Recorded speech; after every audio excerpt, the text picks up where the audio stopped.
এক police super কুষ্টিয়ার এই শালা কছে আমরা নাকি মৌলবাদী, দেখছেন? দিচ্ছ বাবা, ওইখানে ফেসবুক খুলে দেখেন ওই যা খাচ্ছে বাবা।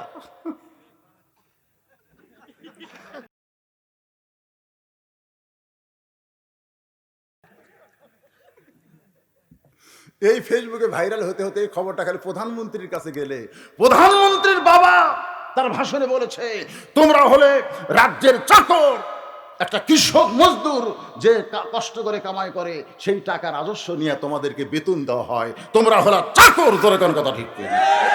তুমি যত বড়ই সুপার হও, তুমি মাল হও নাই, তুমি একটা চাকর। আর চাকর হয়ে তুমি কও একটু হাত ভাঙ্গে দিব, কোনো বিচারকও বলতে পারবে না হাত ভাঙ্গা দেব, আইনে যেটা রায় হবে সেটা বিচার হবে। তোর কথা ঠিক কিনা?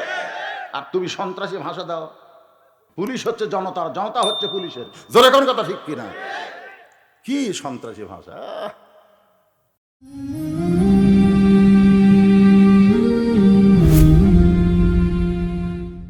পাগল মন মরণের কালে বুঝিতে পারিবা, কবরে গেলে বুঝিতে পারিবা, এই কলে মার কত গুণ।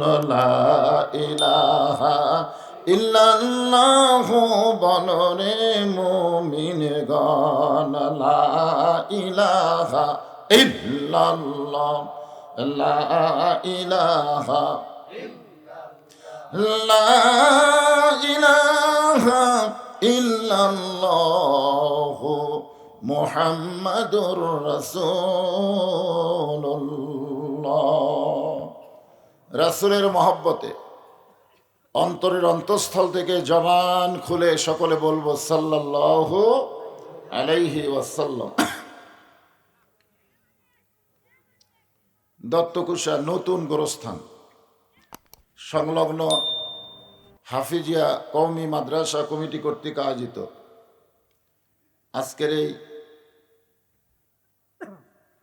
13তম বার্ষিকী ইসলামী জলসায় আল্লাহ তাআলা যেনাকে সম্মানিত সভাপতির আসনে কবুল করেছেন, আলহাজ মোহাম্মদ আব্দুল হান্নান সরকার, আজকের এই মাহফিলের সম্মানিত সভাপতিকে অন্তরের অন্তঃস্থল থেকে আমি শুভেচ্ছা জ্ঞাপন করছি। সম্মানিত প্রধান মেহমান আলহাজ হজরত মাওলানা মাহমুদুল আলম সাহেব, প্রধান অতিথি জনাব আব্দুল জব্বার সরকার, এছাড়াও সম্মানিত বিশেষ অতিথিবৃন্দ, সকলকেই অন্তরের অন্তঃস্থল থেকে আমি শুভেচ্ছা জ্ঞাপন করছি। সম্মানিত ওলামায়ে কেরাম, আপনাদের মাঝে মাঝে যে সমস্ত আলেম ওলামা বসে আছেন, মাগরিবের নামাজের পর থেকে এত রাত পর্যন্ত কোরআন হাদিসের আলোকে যিনারা আলোচনা করে আপনাদেরকে শোনালেন, আলেম ওলামা সহ বক্তাগণকে অন্তরের অন্তঃস্থল থেকে আমি শুভেচ্ছা জ্ঞাপন করছি। সম্মানিত আল্লাহর বান্দারা, যিনারা আমার সামনে বসেছেন, আরামের বাড়ি, আরামের বিছানা, আরামের ঘুমকে বাদ দিয়া নিচে খেয়ার পেড়ে দিছে, এই খেয়ারের ওপরে আল্লাহর মহাব্বত কলিজার ভিতরে ধারণ করেছেন। আমি আমার অন্তরের অন্তঃস্থল থেকে আপনাদের সবাইকে শুভেচ্ছা জ্ঞাপন করছি। সম্মানিত মা বোনেরা, যেনারা পর্দার অন্তরালে বসে আলোচনা শুনতেছেন, তাদেরকেও শ্রদ্ধা জ্ঞাপন করে এই মুহূর্তে জানতে চাচ্ছি আপনারা কেমন আছেন? আলহামদুলিল্লাহ। আমি সিরাজগঞ্জ বহু মাহফিল করতেছি, কিন্তু এই এলাকার মধ্যে আসলে এই প্রার্থীদের একটা ভিড় হয়। এবছর প্রায় 61টা মাহফিল আমার সিরাজগঞ্জ জেলায়, মানে কোনো জেলা তো আজ হচ্ছে না, খালি ঘুরে ফিরে এরই মধ্যেই। কিন্তু আপনাদের এই নলকা, এটা নলকা না? তো ওই যে আপনার পাঁচলিয়া ওটাও তো নলকা, ওটা হাটি কুমড়ো। আচ্ছা, যাই হোক, ওখানে আমি দিনের বেলা মাহফিল করলাম, কয়েক হাজার মানুষ, কোনো প্রার্থী নাই। তো এই নলকার মধ্যে খুব শুরু হয়ে গেছে, মাশাআল্লাহ, লাভও আছে। 2 মিনিট কথা বলে 1000 করে টাকা দেওয়া, কি মনে করছেন? আপনারা সকলে গামছার মধ্যে যা দিবেন তার চাইতে বেশি ওনারা দিয়ে দিছে। তবে এর আগে আমি পাশে একটা মাহফিল করছি, সেখানে দেখলাম চেয়ারম্যানও যা দেয় মেম্বারও তাই দেয়। এটা হলো চেয়ারম্যান কমপক্ষে 5000 হওয়া লাগবে, চেয়ারম্যান, কথার বুঝতেছেন, আর মেম্বার হলো সদস্য, সমান সমান দিলে হয়। এই মাহফিলটা ছিল দিনের বেলায়, দিনের বেলায়, বুঝতেছেন না? আজকে আমার রাত্রে মাহফিল ছিল হেমন্তপুর কওমি মাদ্রাসা, এটা উল্লাপাড়ায়। ওনারা অনুমতি পায়নি। এখনকার আবার কোরআনের মাহফিলের অনুমতি লাগে, যখন কি লাগে, অন্য কোনো কিছু না লাগলেও এটা লাগে। থানায় আবার বক্তার নামও দিতে হয়, কোন বক্তা আসতেছে, বক্তার নামের উপরে বিবেচনা করে, দেওয়া গেল গেল না। তো রাতে মাহফিল হওয়াতে আপনার খুশি নাকি গো? আমাকে তুলে দেওয়ার কথা ছিল 9টায়, কিন্তু সেখানে উঠতে উঠতে বাজলো কয়টা? অনেক রাত ধরে ওয়াজ শুনে ফজরের নামাজ কাজা। আল্লাহ বক্তাকে দিবে সবচাইতে বড় সাজা, কারণ রাসূল বলেছেন এশার নামাজের পরে তোমরা ঘুমিয়ে যাও, ফজরের জামাআত তোমাদেরকে ধরতে হবে। জামাআত, নামাজ ধরলে হবে না, জামাত ধরা লাগবে। আপনি ল্যাবের মধ্যে থেকে বের হয়ে কতকত করে নামাজ পড়বেন ঘরের ভিতরে, এটা হবে না। এটা নফল হবে, সুন্নত পড়া যাবে, কিন্তু ফরজ নামাজ জামাতে পড়তেই হবে, ঠিক কিনা বলেন? তবে আজকে যখন রাত বেশি হয়ে গেল, আমাকেও তো কিছু ওয়াজ করা লাগবে নাকি? কারণ ওয়াজের শেষে একটা দোয়া আপনাদের শিখাই দিব। এই দোয়া পড়ে যদি আপনারা ঘুমিয়ে যান, তাহলে 2 ঘন্টার মধ্যে আল্লাহ 7 ঘন্টার ঘুমের শান্তি দিয়ে দিবে। ঘুম থেকে যখন উঠবেন মনেই হবে না যে আমি এত রাত ওয়াজ শুনছি তারপরে ঘুমাইছি, এটা মনেই হবে না। এরকম কিছু দোয়া আছে, আজকে সেই দোয়াটা আপনাকে শেখানো ছাড়া বুদ্ধি নেই। তো আলহামদুলিল্লাহ, আপনাদেরকে জিজ্ঞাসা করেছিলাম কেমন আছেন, সকলে বলেছেন আলহামদুলিল্লাহ। আমাকেও বলেছেন হুজুর আপনি কেমন আছেন, কারণ এখন শ্রোতারা ভালো থাকলেও বক্তারা খুব একটা ভালো নাই, খালি দৌড়া দৌড়ি, যেরকম, ঠিক কিনা? হ্যাঁ, আমরা এখন দৌড়ের উপরে আছি। দৌড় বোঝেন? এখনো আপনারা বোঝেন নাই।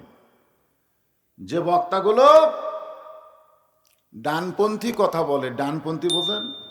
হাসরের ময়দানে আমল নামা কোন হাতে দিবে? এই ডানপন্থী কথা যারা বলে তাদেরকে একটু দৌড়ের উপরে রাখছে। আর যারা বামপন্থী, বামপন্থী আপনারা বোঝেন? বাম হাতে যদি আমল নামা দেওয়া হয়, কানতে কানতে কোথায় যাওয়া লাগবে? জাহান্নামে যেতে হবে। এখন আপনারা বলেন কোন পন্থী হবেন? মাশাআল্লাহ, ডানপন্থী হতে গেলে যে ওয়াজটা শোনা লাগবে, আমি আপনাদের সামনে আমার ওয়াজ করব না, ওয়াজ করবেন আল্লাহর নবী। জোরে বলেন কে? আর শ্রোতা হবেন সাহাবীরা। আমার আগে যে মেহমান প্রধান বলে গেলেন, প্রধান মেহমান বলল আল ওলামা ওয়ারাসাতুল আম্বিয়া, আলেমরা হচ্ছে নবীদের ওয়ারিস। আমরা তো নবী না, নবীদের ওয়ারিস। কোন আলেম? এটা পাইকারি হারে সব আলেম না, এর মধ্যেও আবার কিন্তু কোয়ালিটি আছে, যেরকম আছে না নাই? আছে। আল্লাহর নবী বললেন সাহাবীরা, আমি আমার জীবনের সবচাইতে গুরুত্বপূর্ণ ওয়াজ আসরের নামাজের পর তোমাদেরকে শোনাবো। খুব খেয়াল করবেন। আপনারা বলেন তো, রাসূলের জীবনের প্রত্যেকটা কথার গুরুত্ব আছে না নাই? কারণ আমাদের নবী কোনো ফাও কথা বলেন নাই। ফাও ফাও কথা বলছেন, যার দলিল আল্লাহ কোরআনে দিয়েছেন, মা ইয়ান্তিকু আনিল হাওয়া ইন হুয়া ইল্লা ওয়াহয়ুহা।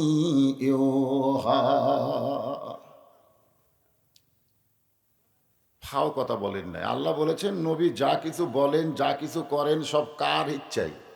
আরো জোরে বলেন। তাহলে নবীর জীবনের প্রত্যেকটি কথার গুরুত্ব আছে না নাই? আছে। আমার কথার দিকে খেয়াল করেন। আবার কি দেখতেছে? আরো নেতার আসবে, যত নেতায় আসুক বক্তার ওয়াজের পরে, আগে না। যদি কোনো নেতা আমার ওয়াজ স্টপ করে দেয়, মাইক ধরে, আমার ওয়াজ মোনাজাত হবে। আপনারা আমাকে দাওয়াত দেন বা না দেন, ওয়াজের একটা লাইন আছে, ধরে কেন আছে না? এটা শুরু হয়ে গেলে কখনোই মনে করবেন না যে বক্তা ওয়াজ করে, আল্লাহ ওয়াজ করায়।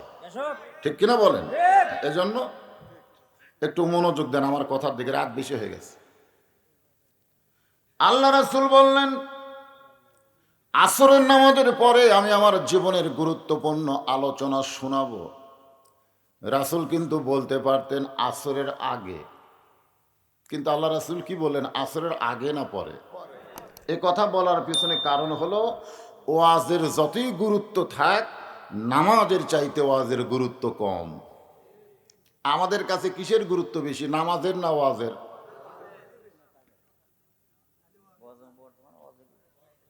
এখানে অনেক আল্লাহর বান্দা আছে, আমি কিন্তু আয়াতটা তেলাওয়াত করেছি, ফাদখুলি ফি ইবাদি ওয়াদখুলি জান্নাতি। যারা এখনো মাগরিব এশার নামাজ পড়েনি, এরকম নাই? আবার এমন আল্লাহর বান্দা আছে, বক্তা যতই ওয়াজ করুক ফজরের নামাজ পড়বে না। আল্লাহ রাসূল যদি বলতেন আমি আসরের আগে আমার জীবনের সবচাইতে গুরুত্বপূর্ণ ওয়াজ শোনাবো, এ কথা কি বলছেন? কি বলছেন? আসরের পরে। তার মানে বোঝা গেল নামাজের চাইতে ওয়াজের গুরুত্ব কম না বেশি? সবাই জবান খুলে বলেন, কম না বেশি? প্রত্যেকটা সাহাবী আল্লাহর নবীর ওয়াজ শোনার জন্য আগ্রহ। কখন আসরের আজান হবে? নামাজের জন্য না ওয়াজের জন্য? না, ওয়াজের জন্য। কারণ রাসূল বলেছেন আমার জীবনের সবচাইতে গুরুত্বপূর্ণ ওয়াজ। খুব খেয়াল করবেন, আল্লাহ রাসূলের জীবনটা আপনারা পড়েছেন? আল্লাহ রাসূলের গোটা জীবনের কোনো গুরুত্ব নেই। আল্লাহ রাসূলের 40 বছরের জীবনের কোনো গুরুত্ব নাই। গুরুত্ব হয়েছে নবুয়ত পাওয়ার পরে 23 বছর। জোরে কর, কয় বছর? আজকে আমাদের বাংলাদেশে আশিকে রাসূল নামে কিছু লোক আছে যারা নবীর 40 বছরের গুরুত্ব দেয়, 23-এর কোনো গুরুত্ব নেই। নবীর জন্মদিনকে তারা ঈদে মিলাদুন নবী বানায়। জোরে কোন কথা ঠিক কি না? অথচ জানেই না নবী কোন দিনে জন্ম নিছে। নবী 12 তারিখে দুনিয়া থেকে বিদায় নিছে রবিউল আউয়াল মাসের, কিন্তু কয় তারিখে জন্ম নিছে এ ব্যাপারে কোনো সহিহ রিওয়ায়াত নাই। কেন নাই? কারণ নবী যখন জন্ম নিয়েছে তখন নবী যে এত বড় নবী হবে এটা কেউ জানতই না। আর জন্ম নেওয়ার আগে বাপ মরে গেছে, সবাই মনে করছে পেটে থাকতে যে বাপ খাসে, আবার কি সন্তান, বুঝতেছেন না? গুরুত্ব কম না বেশি?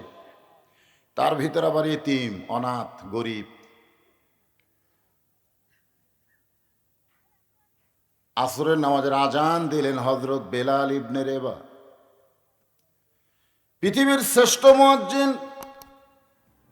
দুনিয়ার কোন মুয়াজ্জিন আজান দিলে সে আজানটা মুসল্লির কান পর্যন্ত যায়, আর হযরত বেলাল যখন আজান দিবে ওই আজান আল্লাহর আরশ পর্যন্ত পৌঁছায়। আপনারা বলেন তো, আমাদের মুয়াজ্জিনের আজান আর হযরত বেলালের আজান কম বেশি কেন? কি কম বেশি হওয়ার কারণ আছে না নাই? হযরত বেলাল মুয়াজ্জিনি চাকরি আল্লাহ দিয়েছে। জোরে কোন, কে দিয়েছে? আল্লাহ রাসূল বললেন হাসরের ময়দানে মুয়াজ্জিনের মাথাটা সবচাইতে উপরে থাকবে। শুধু মাথা উপরে থাকবে না, আল্লাহ কুদরতি হাত দিয়ে মুয়াজ্জিনের মাথায় একটা নূরের টুপি পরায় দিবে, যেই টুপিটা পূর্ণিমার চাঁদের চাইতেও বেশি আলো দিবে। এ কথা যখন রাসূল বললেন, 1 নম্বর সাহাবী হযরত বেলাল কয় আমি মুয়াজ্জিন হব। 1 নম্বর সাহাবী আবু বকর বলে আমি মুয়াজ্জিন হব। ওমর বলে আমি মুয়াজ্জিন হব। ওসমান, আলী, যত সাহাবী আছে সবাই মুয়াজ্জিন হবার চায়। কিন্তু নবী তাকায় দেখে মসজিদের বারান্দায় একটা কালো মানুষ ফোঁপায় ফোঁপায় কাঁদতেছে। রাসূল বলে, বেলাল তুমি কি মুয়াজ্জিন হতে চাবা না? বেলাল বলে, দামি দামি সাহাবীরা মুয়াজ্জিন হবার চায়, আপনি হা না কিছুই বলেন না। রাসূল বলে, বেলাল আজানের মালিক যিনি, মুয়াজ্জিনের চাকরিও দিবেন তিনি। আপনারা বলেন তো আজানের মালিক কে? আরো জোরে। রাসূল বললেন, বেলাল আল্লাহ তোমাকেই মুয়াজ্জিনের দায়িত্ব দিছে। সমস্ত সাহাবীরা বললেন, হুজুর বেলালকে আল্লাহ মুয়াজ্জিনের দায়িত্ব দিল, আমাদেরকে দিল না, এর পিছনে কারণ কি? রাসূল বললেন, তোমরা সবাই জিহ্বা বের করো। জিহ্বা, সবাই জিহ্বা বের করছে। আল্লাহ রাসূল বললেন, বেলাল তুমি জিহ্বা বের করো। এবার হযরত বেলাল জিহ্বা যেই মাত্র বের করেছে, নবী দৌড়ে গিয়া বেলালের কপালে চুমা দিয়ে বলে, বেলাল রে, তোমার জিহ্বার কারণে আল্লাহ কোরআনের আয়াত নাজিল করেছে। কারণ সারাদিন ধরে মারছে, বুকের উপর পাথর চাপা দিয়েছে। এরপরেও বেলাল যখন আল্লাহ ভোলে নাই, কাফের বেঈমানেরা জিহ্বা টেনে বের করে ওই জিহ্বার ভিতরেও পেরেক পর্যন্ত মেরে দিয়েছে। এরপরেও হযরত বেলাল আল্লাহ ছাড়ে নাই। সুবহানাল্লাহ বলেন। সেই বেলাল আজান দিল আসরের। ধরে বলেন কোন নামাজ? আজান দেওয়া যেই শেষ, প্রত্যেকটা সাহাবী খালি দ্রুত গতিতে মসজিদের দিকে দৌড়ে আসতেছে। কারণ যে সামনে জায়গা পাবে, নামাজও ফজিলত বেশি, আবার ওয়াজ শোনারও গুরুত্ব বেশি বোঝা যাবে। আমার সামনে যারা বসেছেন আর পিছনে যারা বসেছেন, আপনার বলতেছেন সবাই সমান, কারণ সামনে যারা বসেছে এরা আগে এসেছে। জোরে কোন কথা ঠিক কি? আর যে পিছনে যারা আসতেছে এদেরকে নিয়েই তো যত জ্ঞানজাম। মসজিদের কালেকশন হচ্ছে, হুজুর গাড়ি থামাইছি কিছু দেন। আমি 50 টাকা দিলাম, কয় না 1000 টাকা দেওয়া লাগবে। আমি বললাম কেন? কয় দোতলা হবে, দোতলা। তো মসজিদ দোতলা কেন? কই মুসল্লি হাঁটে না হুজুর, যার কারণেই বাধ্য হয়ে দোতলা। আমি বললাম ফজরের খবর কি? কই এক কাতারই হয় না। জোহরের খবর কি? কয় বড় জোর দেওয়ার কাতার। আসরের খবর কি? কয় 3 পা কাতার। মাগরিব 1 কাতার, এশা হলো 1 কাতার। তাহলে মসজিদের ভিতরে কয় কাতার? কয় 9 কাতার। তো 9টার মধ্যে 1 কাতারই হয় না, তো আবার দোতলা খেন। তখন এক আদায়কারী একজন রাগ করে বলতে, ওই শালা মুসল্লি করে জন্যে যারা জুমার দিনে শেষে আসা আগে যায়, এদের জন্যই দোতলা। তো আজকে জায়গা হচ্ছে না কাদের জন্যে? ওই শালারা শেষে আসা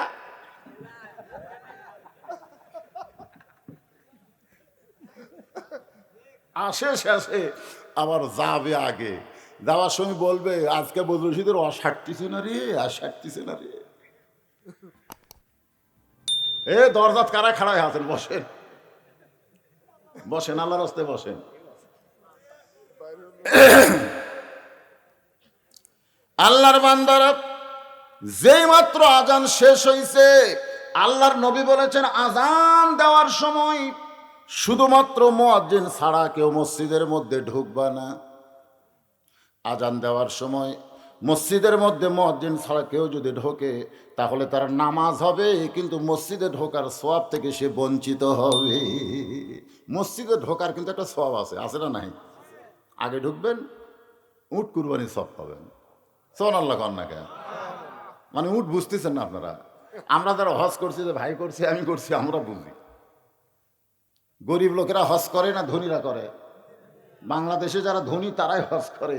এরপরও আমরা 7 হাজি মিলে একটা উট কুরবানি দিবার পারিনি। কিনবার যাই দেখি ন্যাংরা উটের দাম 4200 রিয়াল। ন্যাংরা ন্যাংরা। সবাই বলতেছে 500-র উপর দিব না। তো 5 সপ্তাহ কত হয়? 35। তো 4200 হবে। বাধ্য হয়ে ছাগল দিলাম। আর আপনারা কোরআনের মাহফিলে বসে আজকে শুনে নেন, মুয়াজ্জিন আজান শেষ করার 3 মিনিটের মধ্যে যারা মসজিদে পা দেবে, আল্লাহ রাস্তায় একটা উট কুরবানির সওয়াব পাবে। সমস্ত সাহাবীরা মসজিদ ভরে গেল। আল্লাহ রাসূল আসরের নামাজের ইমামতি করলেন। এই মুহূর্তে আমি জানতে চাচ্ছি, আসরের নামাজ কয় রাকাত? আরো জোরে, জোরসে বলুন। আমি কিন্তু বলি নাই আসরের ফরজ কয় রাকাত। না আমি কি বলছি আসরের ফরজ কয় রাকাত? আমি বলছি আসরের নামাজ কয় রাকাত। আপনারা 4 বললেন, কয়েকবার কইছি, আরো জোরে 4 রাকাত। তার মানে বোঝা গেল আপনারা 4-এর মধ্যে আছেন, 8-এর মধ্যে নেই। ঠিক? সাহাবীরা জিজ্ঞাসা করলেন, হে রাসূলুল্লাহ, যোহরের পূর্বে 4 রাকাত সুন্নত, আসরের পূর্বে 4 রাকাত সুন্নত, এই 2 সুন্নত সম্পর্কে একটু বলেন। আল্লাহর নবী বললেন, যোহরের পূর্বে 4 রাকাত সুন্নত হলো ইবাদত, আর আসরের পূর্বে 4 রাকাত সুন্নত হলো মহাব্বত। যোহরের পূর্বে 4 রাকাত সুন্নত কি? ইবাদত, ইবাদত। আর আসরের পূর্বে 4 রাকাত সুন্নত হলো মহাব্বত। সাহাবীরা বললেন, হে রাসূলুল্লাহ, ইবাদত আর মহব্বত এই দুইটার ব্যাখ্যা কি? আল্লাহর নবী বললেন, তোমরা সারা জীবন ইবাদত করে যে সওয়াব পাবে, আমার আবু বকর এক রাতের মহব্বতের নেকি যদি অন্য পাল্লায় যায়, তোমাদের নেকির চাইতে মহব্বতের নেকির ওজন বেশি হবে। এখানে বোঝেন মহব্বত কাক কয়। আল্লাহর মহব্বত যাদের কলিজার মধ্যে আছে তারা কোনোদিন আল্লাহুম্মা ইন্না নাসআলুকাল জান্নাতা ওয়া নাউযু বিকা মিনান নার এই দোয়া করবে না। যাদের কলিজায় আল্লাহর মহব্বত আছে তারা এই দোয়া কোনোদিনও করবে না। আর যারা ইবাদত করে তারা খালি জান্নাত চায়। জোরে কোন কি চায়? এক মহব্বতের পাগল আছে নামাজের সেজদায়, আল্লাহ ডাক দেয়, বলে তুই যতই নামাজ পড় সেজদা কর, তোর ঠিকানা কিন্তু জাহান্নাম। পাগল মাথা তুলে কয় আলহামদুলিল্লাহ। আল্লাহ বলে, পাগল তোর জাহান্নামের খবর দিলাম, এরপরও তুই আলহামদুলিল্লাহ বলিস কেমনে? পাগল বলতেছে, জাহান্নামেরও মালিক তুমি, জান্নাতেরও মালিক তুমি, তোমার বানানো জাহান্নামে আমার মতন পাগলের যে জায়গা হয়েছে, এই জন্যই তোমার শুকর আদায় করতেছি। তুমি যদি বলতে পাগল তোর জান্নাতও নাই জাহান্নামও নাই, তখন আমি যাব কোথায়? আমার যাওয়ার তো কোনো জায়গা নেই। আল্লাহর শুকর আদায় করার কারণ হলো আমি বলতে পারবো আমার জায়গা আছে। জায়গা আরো বলে কোন জায়গা? আল্লাহ বলে, জাহান্নামে গেলে তুই পুড়ে যাবি, তোর কষ্ট হবে। পাগল বলতেছে, যে বানাইছে আমারে সেই তো জাহান্নাম বানাইছে। পাগলটা কে বানাইছে? জাহান্নাম কে বানাইছে? তুমি একটু দেখো তো, আল্লাহ তোমার পাগলা যে জাহান্নামে যাবে একলা যাবে? আল্লাহ বলে, পাগল তোর সঙ্গে জাহান্নামে কেউ যাবে না। কেউ যাবে? আমি আর বউরে কইছিলাম, আল্লাহ যদি আমাকে জাহান্নাম দেয় আমার সঙ্গে যাবা? বউ কয়, আপনি জাহান্নামে যাবেন কেন? আমি বললাম, যদি যাই যাবা নাকি সেটা কও। না না, তা যাব না। আমি চিন্তা করলাম, সব চাইতে দরদিকে বউ না, মায়ের মতন আপন কেহ নাই রে দুনিয়ায়। আমি সেই মাকে একদিন বললাম, মা আমি যদি জাহান্নামে যাই আপনি আমার সঙ্গে যাবেন? মা বলতে, তো চর দে মরে, কিসের জাহান্নাম? আমি বললাম, যদি যাই। মা বলতেছে, তুই যদি জাহান্নামে যাস তোর আমলের কারণে যাবি, আমার আমলের কারণে আমি আল্লাহর জান্নাত চাই। তখন বুঝলাম জাহান্নামে যাওয়ার কেউ নাই। আল্লাহু আলিমুম বিজাতিস সুদূর। আল্লাহ পাগলের দিকে তাকায় দেখে পাগলের কলিজায় আল্লাহর মহব্বত দেখা যায়। আল্লাহ ডাক দে বলে, পাগল রে, আমার মহব্বত নিয়ে কেউ যদি জাহান্নামে যায় আমি জাহান্নামকেও জান্নাত বানায়া দিব। চিন্তা করছেন? আসরের নামাজের আগে যে 4 রাকাত সুন্নত, এটা যারা পড়বে তারা কোনোদিন জান্নাতের লোভে দোয়া করবে না, তারা সব সময় বলে আল্লাহ চাই। জোরে কোন কি চাই? আরো জোরে, জোরসে বলুন। মূলত আমরা কি চাই? না, যতদিন আপনি ইবাদত করবেন ততদিন আপনি আল্লাহ চাবেন না, খালি জান্নাতের ধান্দা করবেন। আল্লাহ জান্নাত দিবেন, আল্লাহ জান্নাত দিবেন। কিন্তু যেই মহব্বত হবে কলিজায়, আর জান্নাতের ধান্দা নাই, জান্নাতের মালিক আল্লাহকে চায়। জোরে কারণ সুবহানাল্লাহ। ফাদখুলি ফি ইবাদি ওয়াদখুলি জান্নাতি। উম্মতি। আয়াতটা কি আপনাদের খেয়াল আছে নাকি? আসরের ফরজ 4 রাকাতের ইমামতি করলেন আল্লাহর নবী। 2 ওয়াক্ত নামাজের সালাম ফিরে নবী সাহাবীর দিকে মুখ ঘুরাই। একটা হলো ফজর, একটা হলো আসর। আপনারা বলেন তো, জোহরের পরে নামাজ আছে না নাই? এ কথা কোন আছে না নাই? মাগরিবের পরে সুন্নত নফল আছে না নাই?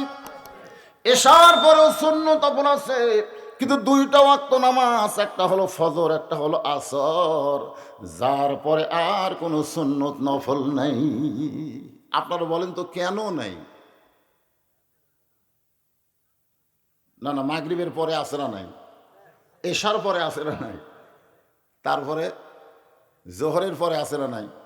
কিন্তু ফজর আর আসর এই 2 ওয়াক্ত নামাজের পরে কোনো নামাজ নাই কেন?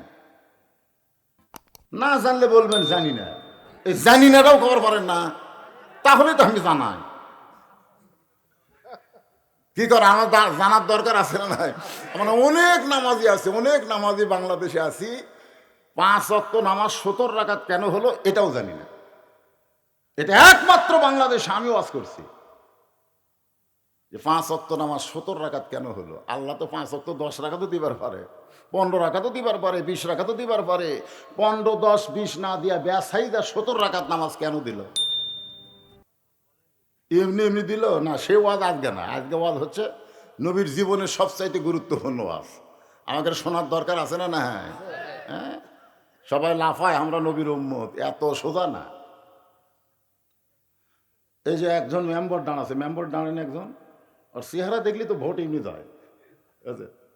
যে আয়াতটা পড়লো আপনারা খেয়াল করছেন, কুনতুম খায়রা উম্মাতিন উখরিজাত লিন-নাস তা'মুরুনা বিল মা'রুফি ওয়া তানহাউনা আনিল মুনকার। লিল্লাহি তাকবীর। ভোট মরছেন, এই ভোটটা কিন্তু খুব কঠিন জিনিস। তবে বর্তমানে বাংলাদেশে আর ভোটের মজা নাই। ধরে এখন কি নাই? মজা নাই। আগে যেরকম মজা ছিল এখন আর সেটা নাই। তবে মেম্বার চেয়ারম্যানের ভোটে মজা আছে, ধরে এখন আছে না নাই? এই ভোটটা এখনো ডাকাতি হচ্ছে না। চুরি হতে পারে কিন্তু ডাকাতি হচ্ছে না।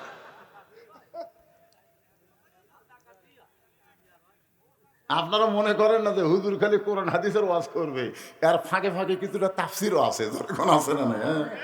এগুলোই তো তাফসির। ইন্নাল্লাহা ইয়ামুরুকুম আন তুআদ্দুল আমানাতি ইলা আহলিহা। আল্লাহ বলেছেন, তোমাকে আমি অর্ডার করেছি, তোমাকে যে আমানত দেওয়া হয়েছে সে আমানতটা যথাস্থানে প্রয়োগ করো। যথাস্থানে মারো। ওয়াজগুলো এক জায়গায় মারবেন। ভোটের কথা আপনার মনে করছেন কোরআনত নাই? কথা কেন আছে না? সবাই সালাম দিবে, সবাই ভোট চাবে, কিন্তু আল্লাহ আপনাকে চোখ দিছে, বিবেক দিছে, দেখে শুনে। কি কোন দেখে শুনে? মাথায় টুপি, মুকুট, দাড়ি, পরনে জুব্বা, ওই যাবি মেম্বার। আমি তো জানি ওর এমপির যাওয়া দরকার, তারপরে ভোট পাবি না, জনগণ দিবি না। আমি দোয়া করি ও যেন পায়। সবাই বলেন আমিন। আমার জন্য একটা দোয়া করা ওয়াজিব হয়ে গেছে, তাই দোয়া করলাম আর কি। আল্লাহর নবী 2 ওয়াক্ত নামাজের পরে সাহাবীর দিকে মুখ ঘুরাই। একটা হলো ফজর, একটা হলো আসর। নবী মুখ ঘুরায় সাহাবীর দিকে তাকায় দেখে। নবী যে মুখ ঘুরায় এমনি এমনি ঘুরায় না, সাহাবীর দিকে এরকম তাকায় থেকে দেখে। কারণ নবী হচ্ছে নেতা, সাহাবীরা হচ্ছে মুসল্লি। সুবহানাল্লাহ। তাহলে নেতা হিসাবে চামচাকের চেহারা দেখার দরকার আছে না নাই? মনে করেন নবী নেতা, সাহাবীরা চামচা, আপনারা কার চামচা হবেন? লাকাদ কানা লাকুম ফি রাসূলিল্লাহি উসওয়াতুন হাসানা। যদি সফলতা অর্জন করতে চাও, দুনিয়ার সমস্ত নেতার চামচাগিরি বাদ দিয়ে মোহাম্মদ রাসূলকে তোমাদের আদর্শের নেতা মেনে নাও। এ কথা কার? এই জন্য আমার সঙ্গে একটা স্লোগান দেবেন। কারণ মাইকের সাউন্ড ঠিক আছে? ঠিক মতো শুনতে পাচ্ছেন আপনারা? আচ্ছা, অসুবিধা নেই। আমার নেতা, তোমার নেতা বিশ্বনবী মুস্তাফা ওই যে একজন মুখত মাফলা দিয়ে আছে দেখেন, ওই খুলতিছে না, মাফলা খুলে একটা স্লোগান দাও। আমি সেদিন একটা গান গাইছিলাম, আপনাদের মনে নেই? মনের ঘরে তালা দিয়া চাবি নিয়া আসেন সাই, আমি অধম সাধ্য কি তার হুকুম ছাড়া বাইরে যাই, হুকুম ছাড়া বাইরে যাই। আমার দুই কান্দে দুই মোহরি লেখিতেছেন ডায়েরি, দলিল দেখে রায় দিবে, টাকা পয়সার নাই কারবার। সবাই বলেন আছেন আমার মুক্তার, আছেন আমার ব্যারিস্টার, সেই বিচারের হাইকোর্টেতে তিনি আমায় করবেন পার। আমি পাপী তিনি জামিনদার। আমি পাপী আর জামিনদারকে আরো জোরে আল্লাহ। এটা বুঝি না, জামিন কে লেয় এটা বোঝেন না আপনারা? আল্লাহ হচ্ছেন হাকিম আর আমরা হব আসামি। আর আমাদের নেতা বিশ্ব নবীর চরিত্র দত্ত গোছা কি বলছিলাম, ফুলের চাইতে কইনি। হ্যাঁ, তো মাঝে মধ্যে একটু ট্রাই হবে না এগুলো। ওখানেই স্লোগান দিলেন ফুলের চাইতেও, আবার এটি দিচ্ছেন ফুলের মতো।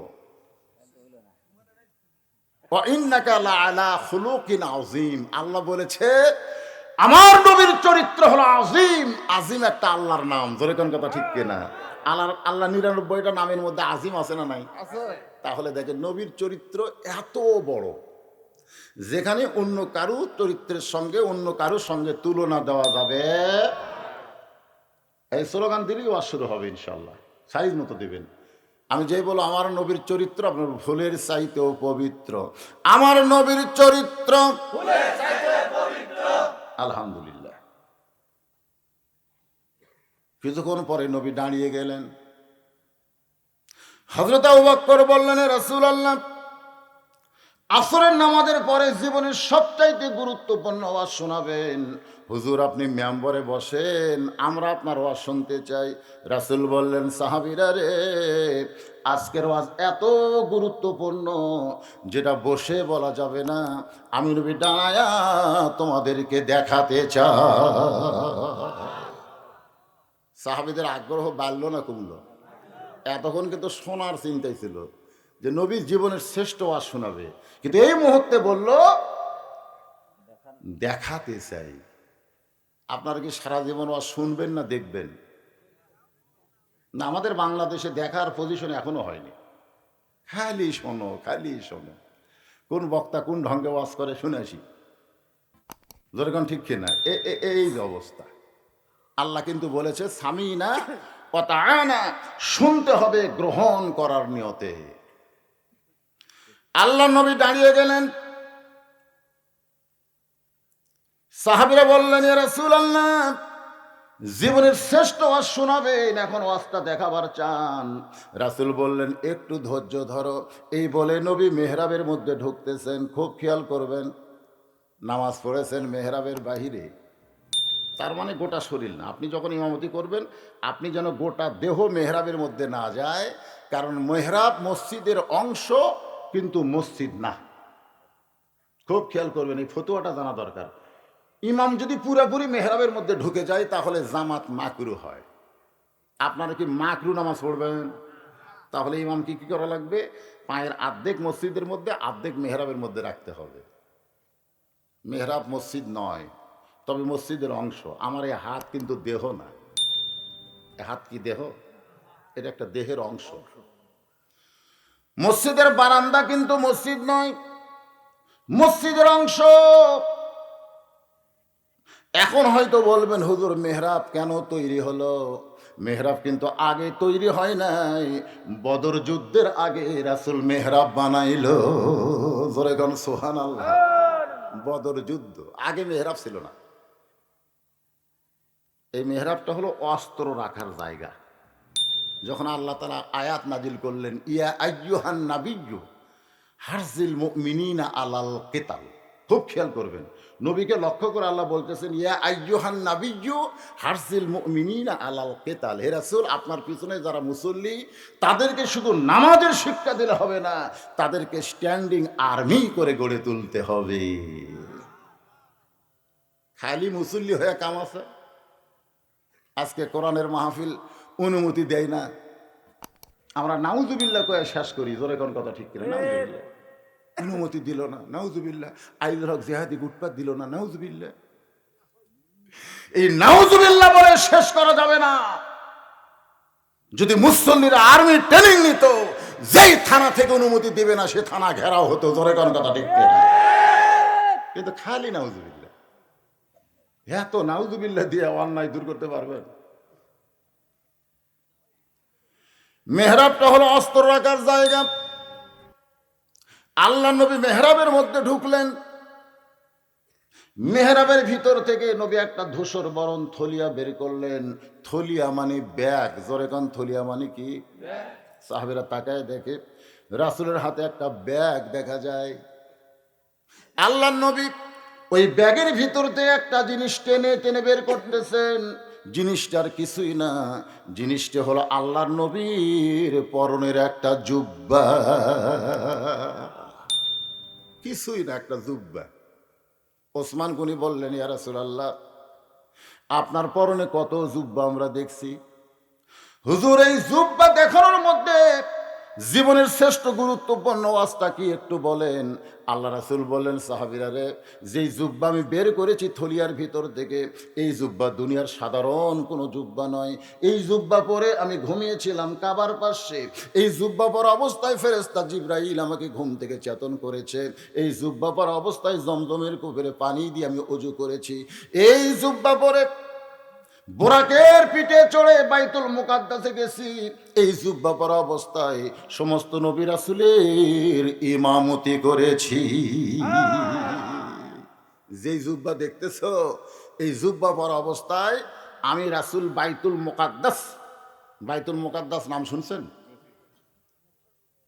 সমস্ত নবী রাসূলের ইমামতি করেছে আমাদের নবী। সুবহানাল্লাহ বলেন। এই জন্য আমাদের নবীর একটা ডিগ্রি কি? ইমামুল আইম্মাহ, ইমামুল মুরসালিন। সমস্ত নবীদের ইমাম, সমস্ত রাসূলদের ইমাম। ধরে কোন সুবহানাল্লাহ।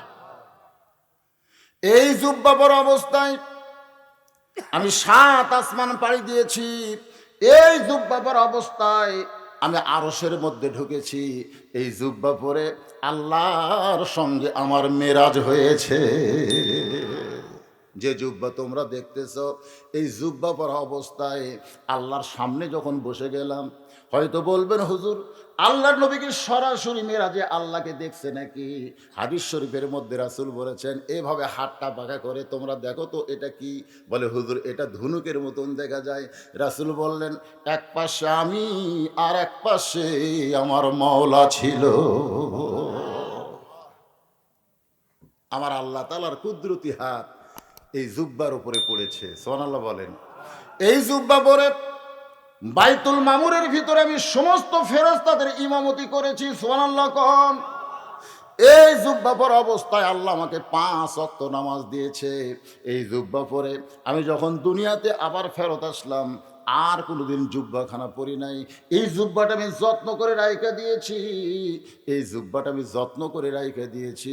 এই জুব্বা এখন দেখানোর পেছনে কারণ হলো, আমি নবী যাব, আমি চলে যাব।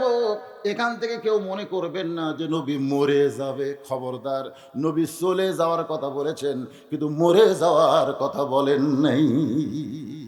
আপনারা কি মনে করবেন মরে গেছে? আমাদের মধ্যে অনেক বেয়াদব আছে, অনেক বেয়াদব। বলে নবী জন্ম মৃত্যু দিন। নবীর জন্ম মৃত্যু দিন কি রে? নবী কবে জন্মেছে? কবে জন্মেছে? বাবে জিব্রাইল দেখছেন? ভাই দেখেননি বাবে জিব্রাইল? মদিনায় রাসূলের রওজার পাশে বাবে জিব্রাইল, একটা দরজায় আছে জিব্রাইলের দরজা। জোরে কোন সুবহানাল্লাহ। ফেরেশতা জিব্রাইল দাঁড়িয়ে আছে, দাহিয়াতুল কালবি সাহাবীর চেহারায়। ডাক দিলেন, ইয়া রাসূলুল্লাহ, আমি আপনার সঙ্গে দেখা করতে চাই। নবী বুঝতে পারলেন জিব্রাইল। ফাতেমাকে বললেন, মা দরজাটা খুলে দাও, তোমার চাচা আসতেছে। তো মা ফাতেমা দরজা খুলে দিলে জিব্রাইল ঢুকলো। ঢুকে একটু মন ভার। রাসূল বললেন, মন ভার কেন? বলে, হুজুর, আপনি যে মেয়েকে বললেন চাচা আসতেছে, আমি চাচা কেমনে? বাবা আদম থেকে আপনি পর্যন্ত সমস্ত নবী রাসূলের কাছে আমি আল্লাহর ওহী নিয়ে আইছি। আপনি কয় বছরের? আর আমি কত লক্ষ বছর আগেকার, তাহলে চাচা কেমনে হলাম? বাপের ছোট ভাইকে চাচা কয়, জোরে খান কথা ঠিক কিনা? আপনার মেয়েকে কি আপনি ঠিক কইছে? আল্লাহ রাসূল বললেন, জিব্রাইল তোমার বয়স কত? আল্লাহ রাসূল বললেন, জিব্রাইল তোমার বয়স কত? ফেরেশতা জিব্রাইল বলে, ইয়া রাসূলুল্লাহ কত বছর বলতে পারবো না, তবে পূর্ব দিকে একটা তারকা উঠতো ৭০,০০০ বছর পর পর, আমি ৭০ বার সেই তারকা দেখেছি। আল্লাহ রাসূল বলেন, বর্তমান কি সেই তারকা দেখা যায়? বলে, হুজুর আর দেখা যায় না। রাসূল বললেন, জিবরাইল ওই তারকায় ছিলাম আমি, মুহাম্মাদুর রাসূলুল্লাহ। জিরোয় লাভ দেবে কই হুজুর, তাহলে আপনার বয়স কত? পাগলারা কয় জন্ম মৃত্যু দিন। জন্ম মৃত্যু দিন? তোমরা জন্ম বোঝো না, তোমরা মৃত্যু বোঝো না। নবীর শানে বলতে পারবেন না ঠিক আছে, কিন্তু বেয়াদবি করা যাবে না। জোরে কোন কথা ঠিক কি না? আমার নবীর শানে বেয়াদবি করা যাবে? যাবে না। একটু মনোযোগ দিয়ে শুনবেন। রাসূল বললেন, সাহাবীরা আমি চলে যাব, এত দামি জুব্বা নিয়ে আমি যাব না। এই জুব্বা তোমাদের ভিতরে কাউরে না কাউরে আমি দিয়ে যাব। সমস্ত সাহাবী জুব্বার দিকে তাকায় আর নিজের দিকে তাকায়, চিন্তা করতেছে এই জুব্বা নবী কাকে দিবে? কোন সাহাবী এই দামি জুব্বাখানা পাবে? প্রত্যেকটা সাহাবী জুব্বার দিকে তাকায় আর নিজের দিকে তাকায়, আমি কি পাওয়ার যোগ্য কিনা। নবীর পাশেই বসেছিলেন ১ নম্বর, ধরে কোন কয় নম্বর? চোখ বন্ধ করে মনে মনে চিন্তা করে, এই জুব্বা বুঝে আমি পাই। বুঝি পুরাপুরি না, মনের মধ্যে একটা চিন্তা, এই জুব্বা বুঝে আমি পাই। কারণ আল্লাহর নবী বলেছেন, আল্লাহর পরে এই দুনিয়াতে কেউ যদি আমার দোস্ত থাকে, সে দোস্তের নাম হলো আবু বকর। সাহাবীরা বললেন, ইয়া রাসূলুল্লাহ আল্লাহর পরে আবু বকর আপনার দোস্ত কেমনে হয়? আল্লাহ রাসূল বললেন, কোন একদিন বলেছিলাম গভীর রাত্রে মক্কা ছেড়ে মদিনায় হিজরত করা লাগবে, আমি নবী তোমাকে সঙ্গে করে মদিনায় যাব। এই কথা বলার কয়েক মাস পরে একদিন গভীর রাতে আবু বকরের দরজায় ঠোকা দিলাম, সঙ্গে সঙ্গে দরজা খুলে গেল। নবী চমকে বলে, আবু বকর এই গভীর রাত্রে তোমার দরজা আমি আসবো, তুমি কি জানতে নাকি? ঠোকা মারলি কেমনে দরজা খুললে? আবু বকর বলে, রাসূলুল্লাহ ওই কয়েক মাস আগে বলেছিলেন একদিন গভীর রাত্রে আল্লাহ হুকুম দিলে আমাকে সঙ্গে করে আপনি মদিনায় যাবেন। সেদিন থেকে আজ পর্যন্ত কোনো রাত্রিবেলা আবু বকর আমি ঘুমাই নাই, বরং সারা রাত দরজার কাছে দাঁড়িয়ে থাকি। রাসূল আসমানের দিকে তাকায় বলে, আল্লাহ এটা কে যে মাসের পর মাস আমি আসার অপেক্ষায় দরজায় দাঁড়িয়ে থাকে? এটা কে গো আল্লাহ? আল্লাহ বলে, হাবিব আপনি যা বলবেন আমি সেইটাই কবুল করে নিব।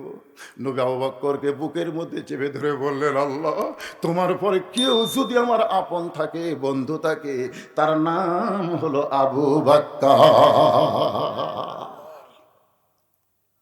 আল্লাহ রাসূল বললেন, আমার সমস্ত সাহাবীর নেকি যদি এক পাল্লায় দেওয়া হয়, আবু বকরের এক রাতের নেকি, ওই গারে সুরের নেকি যদি অন্য পাল্লায় দেওয়া হয়, সমস্ত উম্মতের চাইতে আবু বকরের নেকির ওজন বেশি হবে। সাহাবীরা বললেন, ইয়া রাসূলুল্লাহ ওই গারে সুর আবু বকর এমন কি করছে যেইটা করার কারণে সমস্ত উম্মতের নেকির চাইতে আবু বকর নেকির ওজন বেশি হবে? রাসূল বললেন, তোমরা কি শুনতে চাও? তাহলে শোনো। আমি দুর্বল হয়ে আবু বকর উরাতকে বালিশ বানায় যখন ঘুমায় গেছি, আমি নবী দুর্বল হয়ে আবু বকর উরাতকে বালিশ বানায় যখন ঘুমায় গেছি, এমন সময় আমার আবু বকর ঘুমাই নাই। জোরে কারণ সুবহানাল্লাহ। নবীর মুখের দিকে তাকাই, আবু বকর গুনগুন করে গান গায়, শিশুকালে মইরা গেছে মা, গর্ভে থাকতে মরছে পিতা, নবী চোখে দেখলেন না। কে করিবে লালন পালন, কে দিবে সান্ত্বনা, এই দুনিয়ার বড় এতিম নবী ছিলেন একজনা। নবী যখন ঘুমায় গেছে, নবীর মাথায় হাত বুলায় বলে, আল্লাহ, যেই মানুষটা কোনোদিন কারো ক্ষতি করলো না, যেই মানুষটা মানুষের জান্নাত চায়, আর সেই মানুষটাই আজকে গাড়ির সুরের মধ্যে আত্মগোপন করেছে। আল্লাহ, বাজান বারবার আবু বকর নবীর মুখের দিকে তাকায়, হঠাৎ গর্তের উপর দিকে তাকায়, ছোট্ট একটা ছিদ্র দেখতে পাই। ওই ছিদ্র দেখে আবু বকর চমকে বলতেছে, আল্লাহ, ওই ছিদ্র দিয়ে যদি কিছু বের হয়ে আমার নবীকে কামড় দেয়, আপনারা বলেন তো গর্তের মধ্যে কয়জন? একজন না দুইজন? কিন্তু আবু বকর দুইজন, আবু বকর আল্লাহর নবী। কিন্তু আবু বকর বলতেছে, ওই ছিদ্র যদি কিছু বের হয়ে নবীকে কামড় দেয়, তার মানে বোঝা গেল নবীর অস্তিত্বে নিজের অস্তিত্ব ভুলে গেছে, নবীর রঙে নিজের জীবনকে রঙিন করেছে। যদি কিছু বের হয়ে আমার নবীকে কামড় দেয়, ডান উরাতে নবী শুয়ে আছে, আর বাম পা খানা গর্তের মুখে লাগাই দিছে। আল্লাযী খলাকাল মাউতা ওয়াল হায়াতা লিয়াবলুয়াকুম আইয়ুকুম আহসানু আমালান ওয়া হুয়াল আজিজুল গফুর। এই আয়াতটা আল্লাহ নাজিল করেছে, জোরে কোন সুবহানাল্লাহ।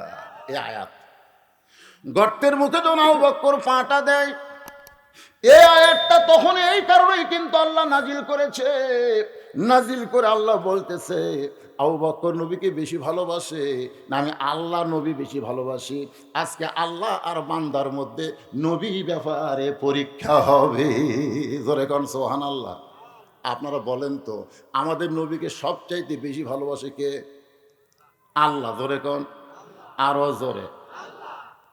ফ্রান্সের ম্যাক্রো নবীর বিরুদ্ধে কটূক্তিকে পছন্দ করেছে, সায় দিয়েছে। আমরা দুনিয়ার কোনো মানুষ ফ্রান্সের বিরুদ্ধে আন্দোলন না করলেও আমার আল্লাহর আন্দোলন আছে না নাই? বর্তমানে এই প্রধানমন্ত্রীর খবর কি আপনারা জানেন? কিছুই জানেন না, এগুলো জানা লাগবে রে। গত পরশুদিন একদিনে 24 ঘন্টায় আমেরিকাতে এই করোনা ভাইরাসে 4306 জন মরছে। একদিনে। একদিনে কত? এ পর্যন্ত আমেরিকায় একদিনে এত মানুষ মরে নেই। এখন তো জো বাইডেন এখনো ক্ষমতা পায়নি, ট্রাম্পের হাতে এখনো আছে। কি নাম? আগে ছিল ট্রাম্প, এখন হয়তো জো বাইডেন। আপনারা জানেন কি বিবৃতি দিতে জানেন? ওরা তন্ন তন্ন করে খুঁজে দেখছে এই 4306 জন যে মরল, এরা কারা? অধিকাংশ অজু করে না, নামাজ পড়ে না, খালি মাস্ক পরে, হাতত গোলভ দিয়ে ঘুরে বেড়ায়। করোনা থেকে বাঁচবো কেমনি? করোনা থেকে বাঁচবো। আর করোনা থেকে বাঁচার জন্য তো কি কন, দোয়া আছে না নাই? পড়েন, সকলে পড়েন, আল্লাহুম্মা ইন্নী আউযু বিকা মিনাল বারাস। পড়েন না কেন ভাই? এই দোয়া যদি আপনারা মুখ দিয়ে প্রকাশ করেন, কোনোদিন আপনার মুখে মাস্ক দেওয়া লাগবে না, মাস্ক দেওয়া লাগবে না। এই মুখ দিয়ে একটু দোয়া বের করেন, আল্লাহুম্মা ইন্নী আউযু বিকা মিনাল বারাস ওয়াল জুনুন ওয়াল জুজাম ওয়া মিন সাইয়িল আসকাম। আল্লাহ বলেছেন, ইজা আসাবাতুহুম মুসিবাতুন ক্বালু ইন্না লিল্লাহি ওয়া ইন্না ইলাইহি রাজিউন। কি বলতেছে? তোমাদের উপরে বিপদ আপদ মুসিবত যখন আসবে, ক্বালু, তখন তোমরা বলবে ইন্না লিল্লাহ। তো করোনা ভাইরাস একটা কি রহমত না বিপদ? কথা কয় না, রহমত না বিপদ? যেই মুখ দিয়ে এই দোয়া বের হবে আর ইন্নালিল্লাহর আমল বেশি হবে, ওই মুখ পলা মানুষকে করোনা ভাইরাস ধরবে না। লিখেলেন, লিখেলেন। গত রাত্রে যেখানে মাহফিল করলাম হাট পাছিল, ওখানে যিনি একটা অতিথি ছিল, ঢাকার সবচাইতে বড় ডাক্তার, স্টেজের উপর এসে হিনি মাস্ক পরা, হাতত গ্লোভস পরা, কিছুক্ষণ পর পর একটা বোতল রাখছে, এরকম স্প্রে করে।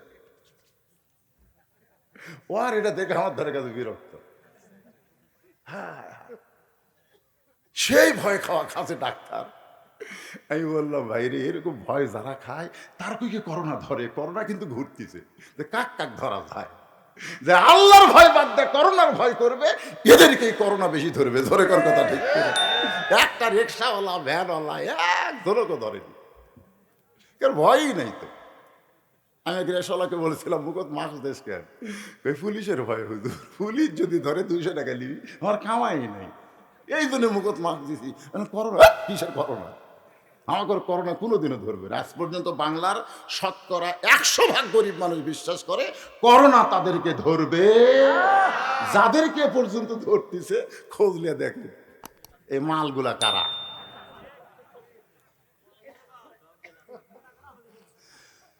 একটু মনোযোগ দিয়ে শুনবেন। আল্লাহ ডাকতে বলে, রে বিষাক্ত সাপ, পাহাড়ের কোন জায়গায় ঘোরাফেরা করিস? আমি আল্লাহ তোকে হুকুম দিলাম, ওই ছিদ্রে যে পা লাগাই দিতে সেই পায়ে কামড় মার। আপনারা বলেন তো কোন কিছু হয় আল্লাহর হুকুম ছাড়া? বিষাক্ত সাপ এসে আবু বকরের পায়ের তালুতে কামড় মারছে, সঙ্গে সঙ্গে বিষটা কলিজার মধ্যে চলে আইছে। আবু বকর বলে, সাপরে আমারে কামড় দিলি, তুই মনে করছিস আমি পা টান দিব?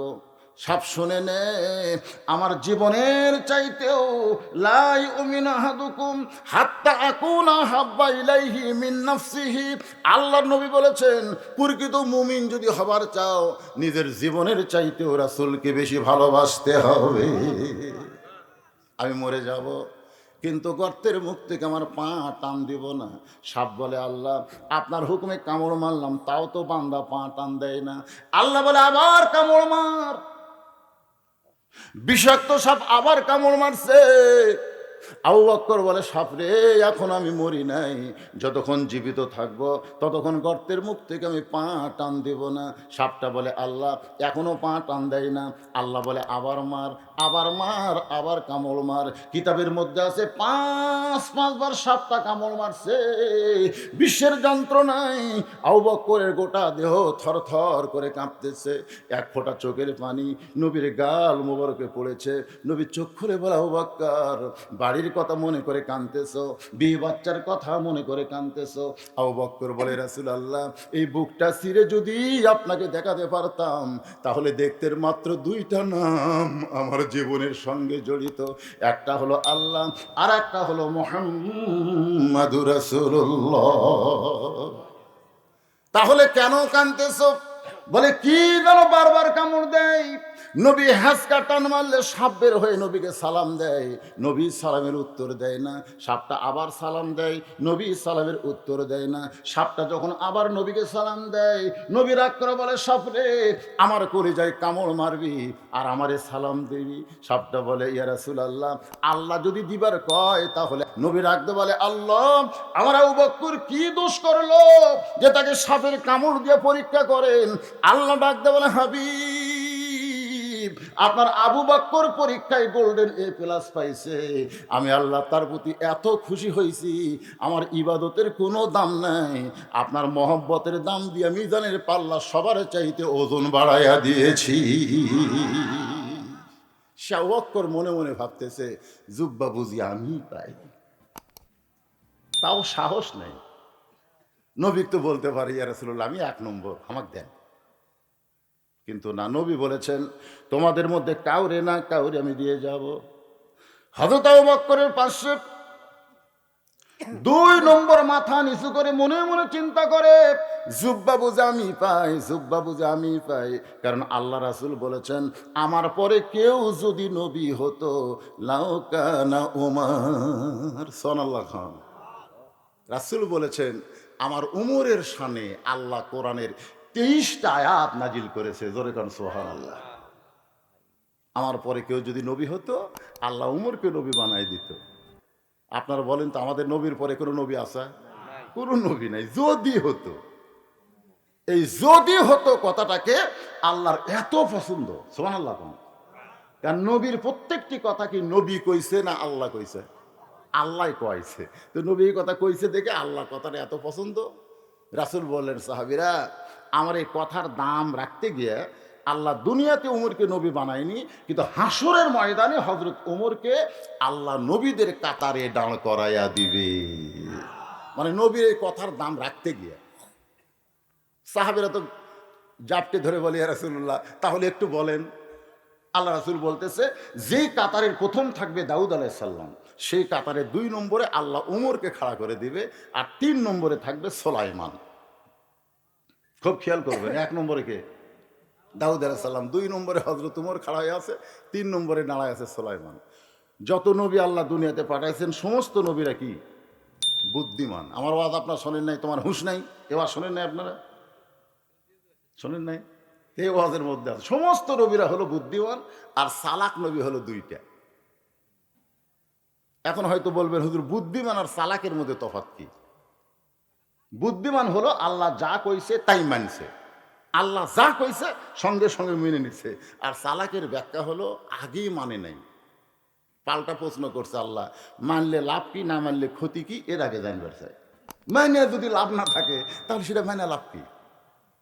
যেরকম আল্লাহ বলেছেন যে আমার মূসাকে যদি আমি আদমের পর্যায়ে দিতাম, মূসা মানে আদমকে তৈরি না করে আল্লাহ যদি মূসাকে প্রথম তৈরি করে জান্নাতে দিত, দিয়ে যদি বলতো আল্লাহ তাকরাবা হাদিস সাদারা ফাতাকুনা মিনাজ জালিমিন, ওই গাছের কাছে যাইও।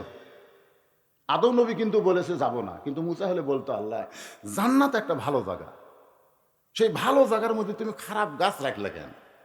যে গাছের কাছে যাবারই দিবে না সেই গাছ তুলে ফেলে দাও, তাহলে তো লেটা চুকা যায়। জোরে কর কথা ঠিক কিনা?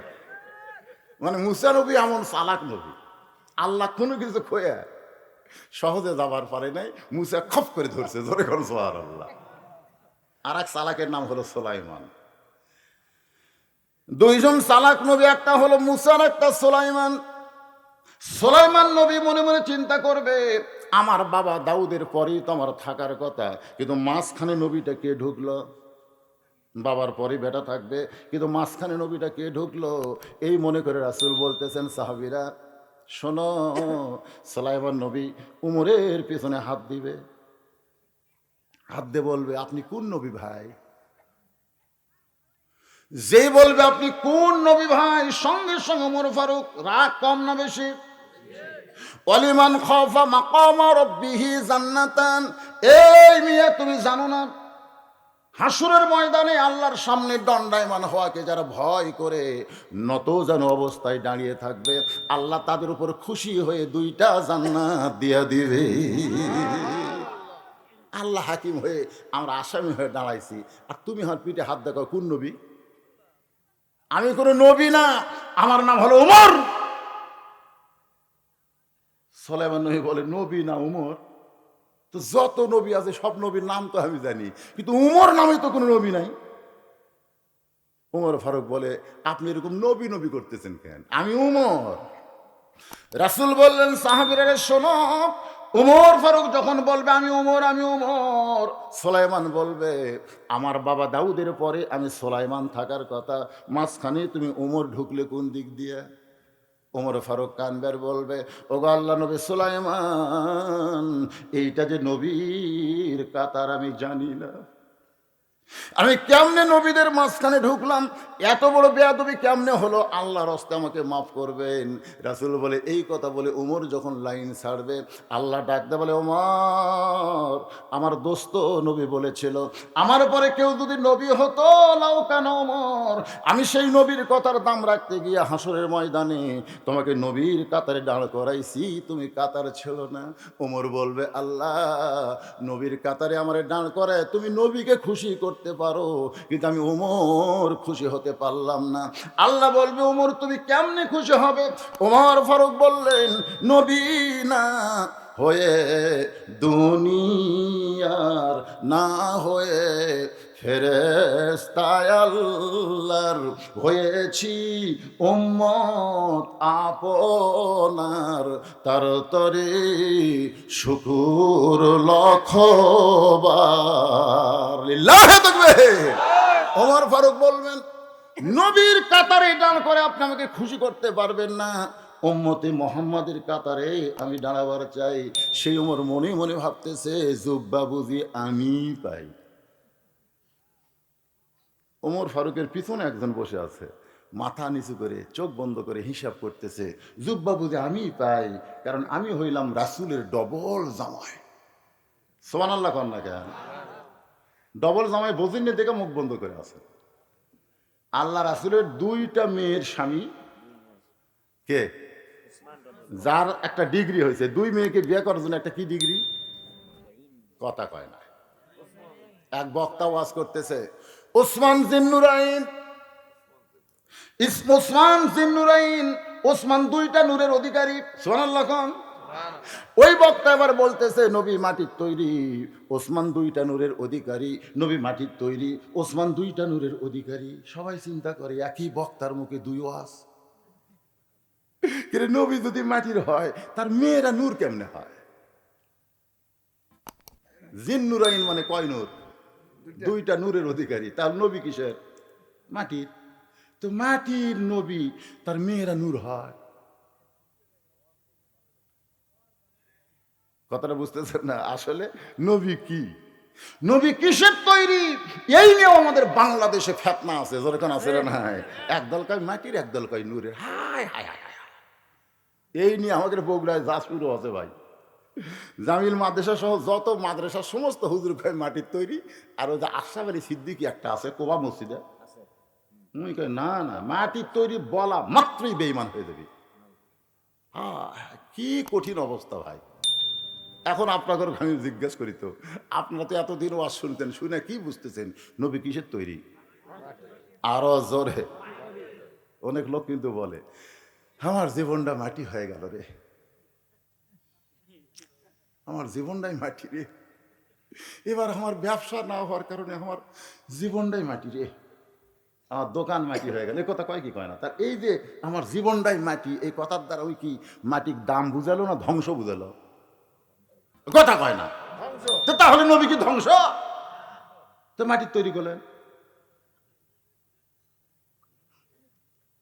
এখন কিসের তৈরি? নূরের। একটা গজল গায়, আগে শোনেন, তারপরে এটার ব্যাখ্যা হবে।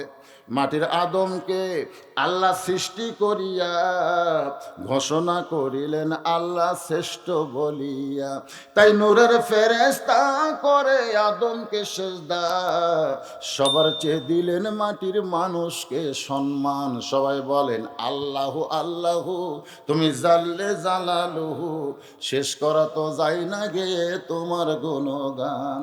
৭০,০০০ নূরের পর্দা। ফেরেশতা জিবরাইল নবীর সঙ্গে, আল্লাহ গায়েব থেকে আওয়াজ করে বলে জিবরাইল ব্রেক হয়ে যা, ব্রেক হয়ে যা, আর সামনে পা বাড়াস না, কারণ ৭০,০০০ নূরের পর্দার ভিতর দিয়া তুমি জিবরাইল যদি ঢুকতে চাও তোমার অস্তিত্ব পুড়ে হবে ছাই। ওই জায়গায় শুধু আমার নবী দোস্তকে আসার জন্য দরজা খোলা চায়।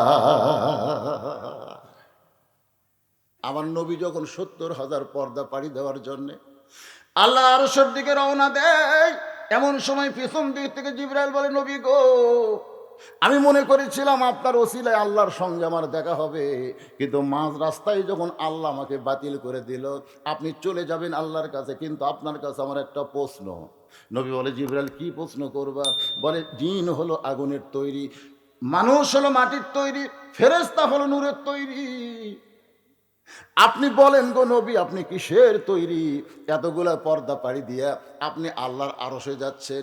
নবী ডাকতে বলে জিবরাইল আমি কিসের তৈরি আমি বলতে পারবো না, যিনি আমাকে তৈরি করেছেন তিনি ভালো জানেন। জোরে কোন কথা ঠিক কি না? তাহলে নবী কিসের তৈরি আমরা বলবো কেন? বলবে কে? আরো জোরে, জোরসে বলো। অনেক জায়গায় আল্লাহ বলেছেন সিরাজাম মুনিরা, অনেক জায়গায় আল্লাহ বলেছেন মাটি, অনেক জায়গায় বলেছেন নূর, বহু কথাই নবী সম্পর্কে বলা হয়েছে। আমরা সেই নবীকে নিয়ে তর্ক করব না, আমরা নবীর আদর্শকে বিনা তর্কে মেনে নিব। জোরে কোন কথা ঠিক কি না? কবরের মধ্যে প্রশ্ন হবে আমার নাবিউকা, তোমার নবীকে। কখনোই প্রশ্ন করা হবে না তোমার নবী কিসের তৈরি, এই প্রশ্ন করা হবে না। প্রশ্ন করা হবে তোমার নবীকে। কেমনে এই প্রশ্নের উত্তর দিতে পারবো?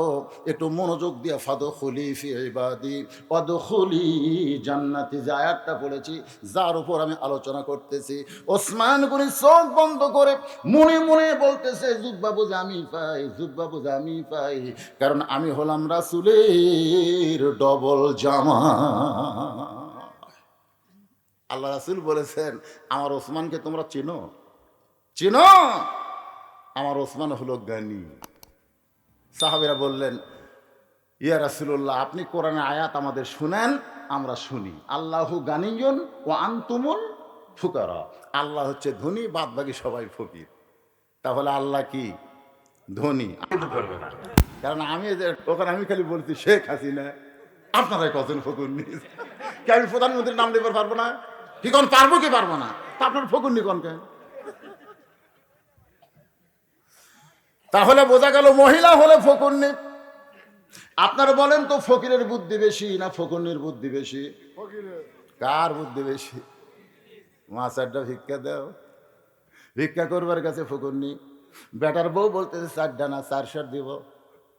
ফকুরনি সুমকে বলে চারশার কেন? বলে শাশুড়ির সঙ্গে গন্ডগোল হয়েছে, শাশুড়ি অন্য বাড়িতে পান খাবার গেছে, আর এই সুযোগে তুমি আইছো, তোমার চারশার দিয়ে সংসার ঢুসা দিব, কাউরে দান কইও না। ফকুরনি কান ধরা বলতেছে, মা সারাদিন 2 সার ভিক্ষা পাই, তুমি 4 সার চাউল দিবা, আমি কাউরে কমো না। এই ওয়াদা দিয়া ফকুরনি 4 সার চাউল নিয়ে রাস্তার যায়, বিল বিল করে বলতেছে, এক বউ আমাকে 4 সার চাল দিল, কাউরে দান কইও না, আমি কাউরে কমো না, কাউরে কমো না, বিল বিল করতেছে। তো এক মরদ মানে জিজ্ঞাসা করে, ফকুরনির বাড়ি কি আছে? বলে ওই বাড়ির বেটার বউ আমাকে 4 সার চাল দেয়া কইছে, কাউরে দান কইও না, আমি কাউরে কমো না বাবা, আমি কাউরে, যাকে পায় তাকেই কয়, আর কাউরে কমো না। এখন চিন্তা করেন, যেই ফকুরনি সামান্য একটা ঝোলার চাল সামলাবার পারলো না, আর সেই ফকুরনি যদি দেশ সামলাবার দেন, জবান খুলে বলতে হবে শেখ হাসিনা। এ বলেন অসুবিধা নাই, শেখ হাসিনা, খালেদা জিয়া। এ ওয়াজের জন্য আমাকে গ্রেফতার করছিল বগুড়ার এসপি, সরাসরি একবারে সরাসরি ওয়ারেন্ট, কোনো ধরে নিয়ে গেল, যা বলতেছে আপনার ক্রস ফায়ার দেবো। আমি বললাম কেন? বলে 3টা ওয়াজের জন্য। 1 নম্বর ওয়াজ হলো আপনি কইছেন চোরও যা পুলিশ হতে, চোর চুরি করে পুলিশ চাঁদা খায়, এ ওয়াজ আপনি করেননি, আমি করছি। আপনি ওয়াজ করছেন শেখ হাসিনা, খালেদা জিয়া, ফকুরনি, করেননি, আমি করছি। এত বড় সাহস বাংলার জমিনে কোন বক্তা আজ পর্যন্ত চোরও যা পুলিশ তাই বলতে পারে নাই। চোর পুলিশ সমান করতেন আপনি, আর প্রধানমন্ত্রী ফকুরনি কাছে এত বড় সাহস। আমি বললাম স্যার, খালি 2 লাইন ওয়াজ শুনলে তো হবে না, আমার ওয়াজ শুনবার গেলে 2 ঘন্টা শোনা লাগবে। হঠাৎ একজন আসছে, ফকুরনির জিকির শুনে চলে যাচ্ছে, তাকে বলতে শুরু করতে রে। কিন্তু এখানে বসেন, বসলেই বুঝতে পারবেন। এসপি বলতে যে কেমনে? আমি বললাম সারাদিন ভিক্ষা করে যখন ভিক্ষা পাই না। বউ বলে স্বামী গো, সাধারণ দরজায় ভিক্ষা করলে চলবে না, বাদশাহ শাহজাহানের রাজ দরবারে যাইতে হবে। ফকির এবার বইয়ের বুদ্ধি শুনে বাদশাহ শাহজাহানের রাজ দরবারের মধ্যে ঢুকে প্রধানমন্ত্রীকে বলতেছে, তোমাদের বাদশাহ কোন জায়গায়? প্রধানমন্ত্রী বলতেছে ওই যে ছোট্ট ঘর, ঘরের মধ্যে ঢুকছে। এবার ফকির গিয়ে দেখে ঘরের দরজা বন্ধ, একটা জানালা খোলা আছে। ওই জানালা দিয়ে তাকায় দেখে গোটা ঘরের মধ্যে একজন মাত্র মানুষ 2 হাত তুলে বলতেছে, ও বাদশার বাদশাহ, তোমার দরবারে আমি ফকির। আমি ফকির বলে চোখের পানি ছাইড়া দেয়। ফকির মনে মনে চিন্তা করে, এতদিন আমি এটাকে বিশ্বাস করতাম বাদশাহ শাহজাহান, কিন্তু আজকে নিজের চোখে দেখলাম আমিও যা ইও তাই। এতদিন বলছিলাম বাদশাহ, কিন্তু আজকে কি দেখলাম রে?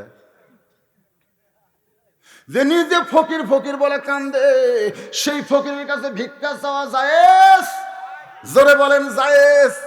এই বাংলাদেশে যাদের ফাঁসি কার্যকর হয়ে গেছে তাদেরকে উকিল কিন্তু বলেছিল রাষ্ট্রপতির কাছে জীবন ভিক্ষা চাও। তারা বলেছিল যে রাষ্ট্রপতি মরে যাবে, তার কাছে জীবন ভিক্ষা চাইলে শিরক হবে। ফকির কয় কে? আমিও ভিক্ষা করি, ইও করে। বইয়ের বুদ্ধি শুনে খারাপ জায়গা যাচ্ছি রে, বার হওয়া লাগবে, বার হবে। বার হইতে দারোয়ান ধরছে, দরজার দারোয়ান নাই, দারোয়ান ধরে বলতেছে, বাবা বাদশার সাথে দেখা হচ্ছে। ফকির যদি ভিক্ষা না পায়, আপনার বলেন তো ফকিরের রাগ বেশি না কম? ফকির সবচেয়ে বেশি রাগ কখন করে? তখন ভিক্ষা না পায়, খালি তা না। আমি বললাম, বাবা তোমার রাগ কখন হয়? বলে, হুজুর আপনি শুনে কি করবেন, ওয়াজ করে পারে, দুই একটা সময় বলা লাগতে পারে। হুজুর আমরা ওই সময় বেশি রাগ করি যখন মানুষ বলে ভাঙতি নাই, মানে টেকা ছেলে কয় ভাঙতি নাই, আমাকে মেজাজ খারাপ হয়ে যায়। কিন্তু তুই পান খাওয়ার সময় ভাঙ্গার পারিস, চা খাওয়ার সময় ভাঙ্গার পারিস, আর ফকির ভিক্ষা দেওয়ার সময় ভাঙ্গার পারিস না। আমি বললাম, বাবা খুশি হও কখন? বলে, যখন কেউ আমাদের কাছে মাফ চায়, যে বাবা মাফ করো, তখন এত খুশি হই, আমি তো আর কি ফকির, আমার চাই তো বড় ফকির। তো ফকির খুশি হয় কখন? যখন মাপ চায়, জোরে খন কি চায়। আর বেজার হয় কখন? যখন কয় ভাঙতি নেই। আপনারা ভাঙতে নাই কম নাকি? আমি কইয়াও দেখছি ভাই, আই রেখে বেজায়। ফকিরকে বলতেছে, বাবাজি বাদশার সঙ্গে দেখা হয়েছে। ফকির চিল্লায় বলে, রে দারোয়ানের বাচ্চা দারোয়ান, খালি দরজা পাহারা দিয়ে খাস, ভিতরের খবর জানিস না? তোকে তোকে বাদশা বলে পূজা করতেছিস, আমি নিজের চোখে দেখলাম বেটা ফকির হইয়া কান্দিছে। আপনারা বলেন তো, নিজের চোখে দেখলে ইমান বাড়ে না কমে? আজকে বাংলাদেশে আলেমদের ইমান কেন বেশি, আর সাধারণ লোকের ইমান দুর্বল কেন? আলেমরা নিজের চোখে আল্লাহর কোরআনে পড়েছে, তাবারাকাল্লাযী বিয়াদিহিল মুলকু ওয়া হুয়া আলা কুল্লি শাইইন কাদির। তোমরা যাদেরকে বাদশা বলো, প্রধানমন্ত্রী বলো, প্রেসিডেন্ট বলো, ওরা কিছুই না। বাদশা হলো আমার আল্লাহ, সমস্ত ক্ষমতার মালিক হচ্ছে আমার আল্লাহ। নিজের চোখে দেখেন আল্লাহর কোরআনটা, নিজের চোখে দেখেন ভাই। তাহলে তো গাল ফুলা সাইড থেকে এখন বদরু শীত খালি অ্যাঙ্গেলে মেরে দেখে গেল রে, কিসের অ্যাঙ্গেলটা? নিজের চোখে দেখো আল্লাহর কোরআনে আছে না নাই? জোরে কোন আছে না নাই? ফকির নিজের চোখে দেখছে, ইমান বেড়ে গেছে। দারোয়ান ডাক দে, এই খামাখা দরজা পাহারা দিয়ে লাভ নাই, ভিতরে মৌলবাদী ঢুকছে। এখনকার এক পুলিশ সুপার কুষ্টিয়ার এই শালা কছে আমরা নাকি মৌলবাদী, দেখছে দিচ্ছ বাবা, ওই খালি ফেসবুক খুলে দেখেন, ওই যা খাচ্ছে বাবা।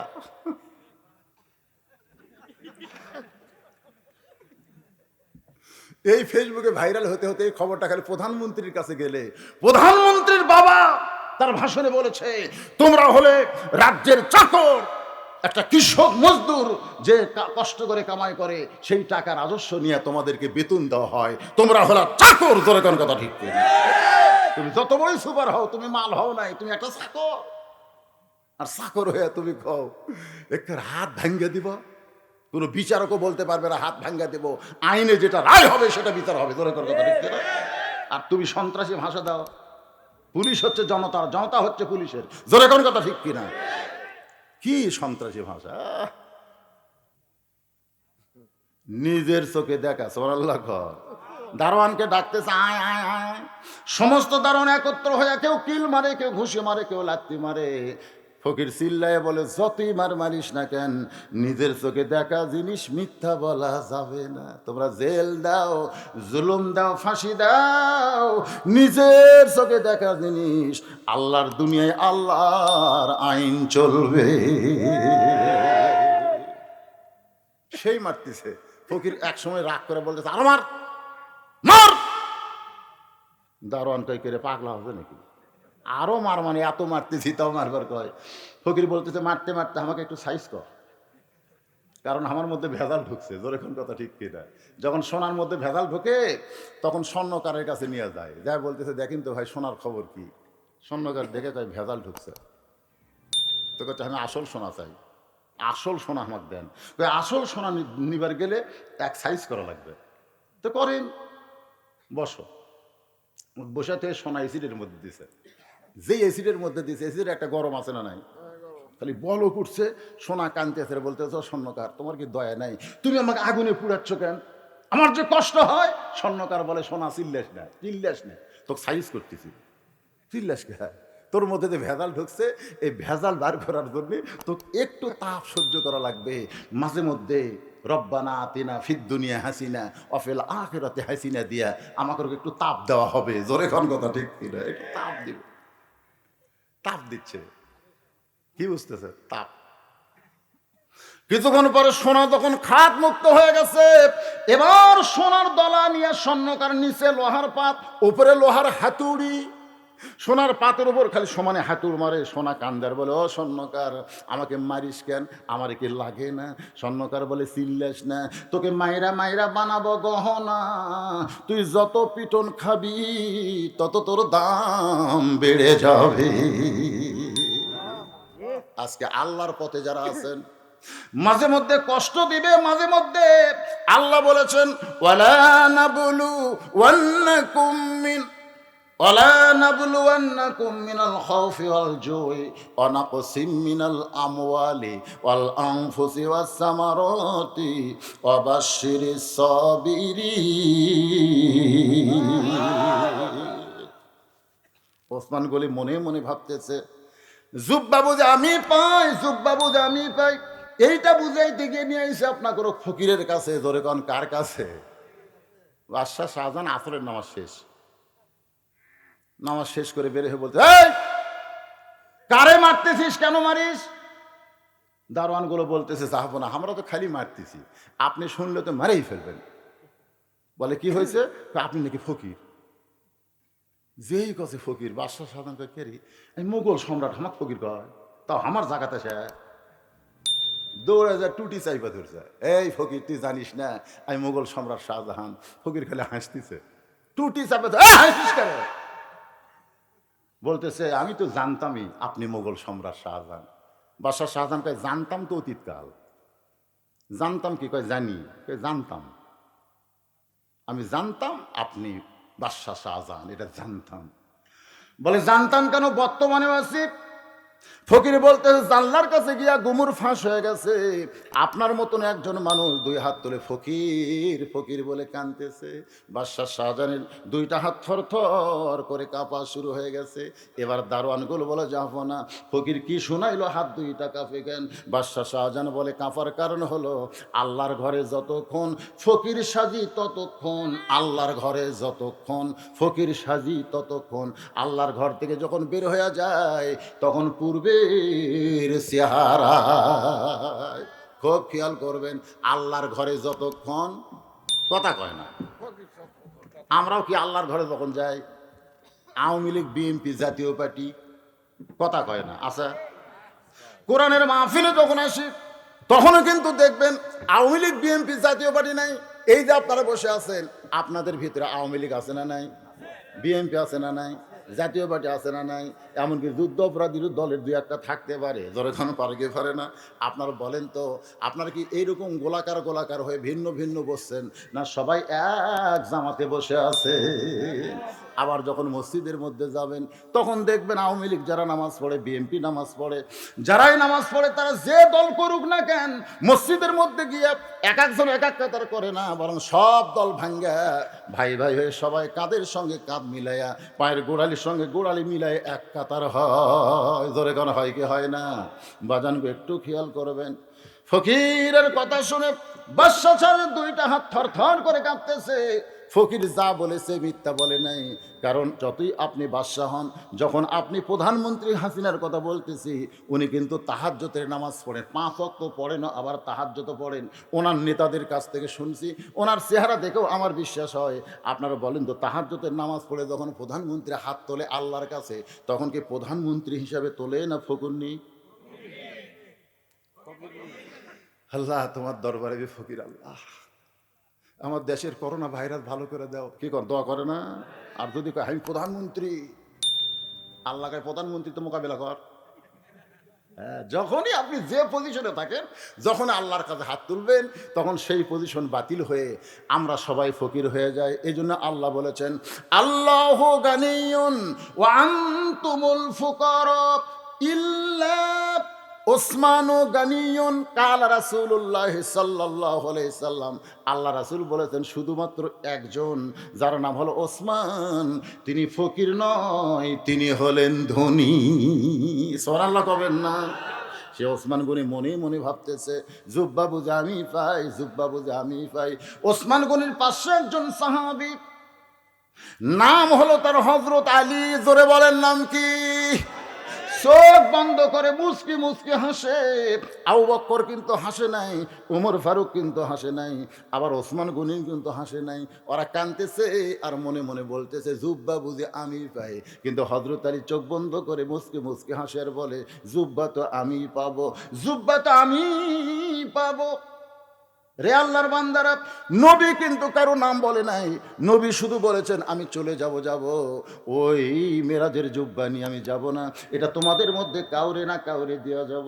কিন্তু সবাই বলে আমি বুঝি পাই, কিন্তু হযরত আলীর ভিতরে কোনো বুঝি টুজি, মুস্কি মুস্কি হাসে। আপনারা বলেন তো কারণ কি? ফাদখুলি ফি ইবাদি, পড়েন ফাদখুলি ফি ইবাদি ওয়াদখুলি জান্নাতি। যে আল্লাহর বান্দা হবে তার কোনো মৃত্যু হবে না, সে জায়গা পরিবর্তন করে জান্নাতে চলে যাবে। ওই যে হিন্দু একটা গায়ক আছিল, বারে নামটা খেয়াল হচ্ছে না, না নকুল বিশ্বাস না, হচ্ছে রথীন্দ্রনাথ রায়, নাম শুনছেন আপনারা? ওই একদিন একটা গান গাচ্ছে, গানটা আমার শুনে খুব ভালো লাগলো। গাবো এক লাইন? গাবো? হিন্দু যে, আরে হিন্দুকেরও গান রে।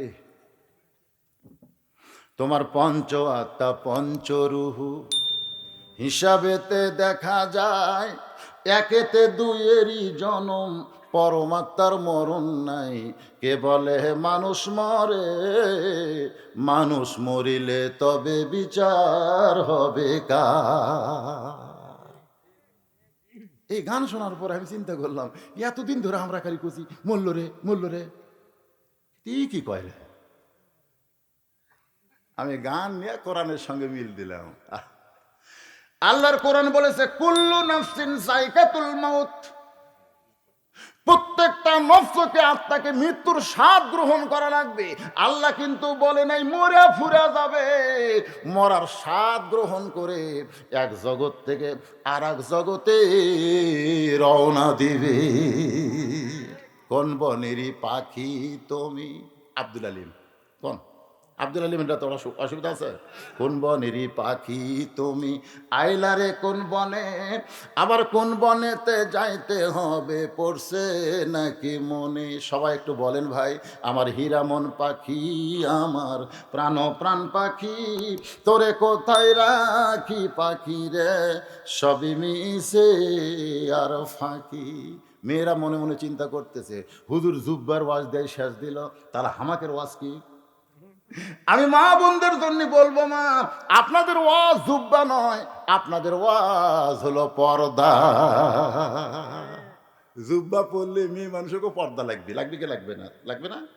আমার মা বোনদের জন্য বলবো, মায়েরা যারা বসে আছেন পর্দার অন্তরালে, সমস্ত বক্তায় বলে পর্দার অন্তরালে বসে আছেন, আজকে কিন্তু মাহফিল কমিটি ইচ্ছা করলে একদিকে পুরুষ একদিকে নারী বসার ব্যবস্থা করতে পারতেন। জোরে কোন পারতেন না?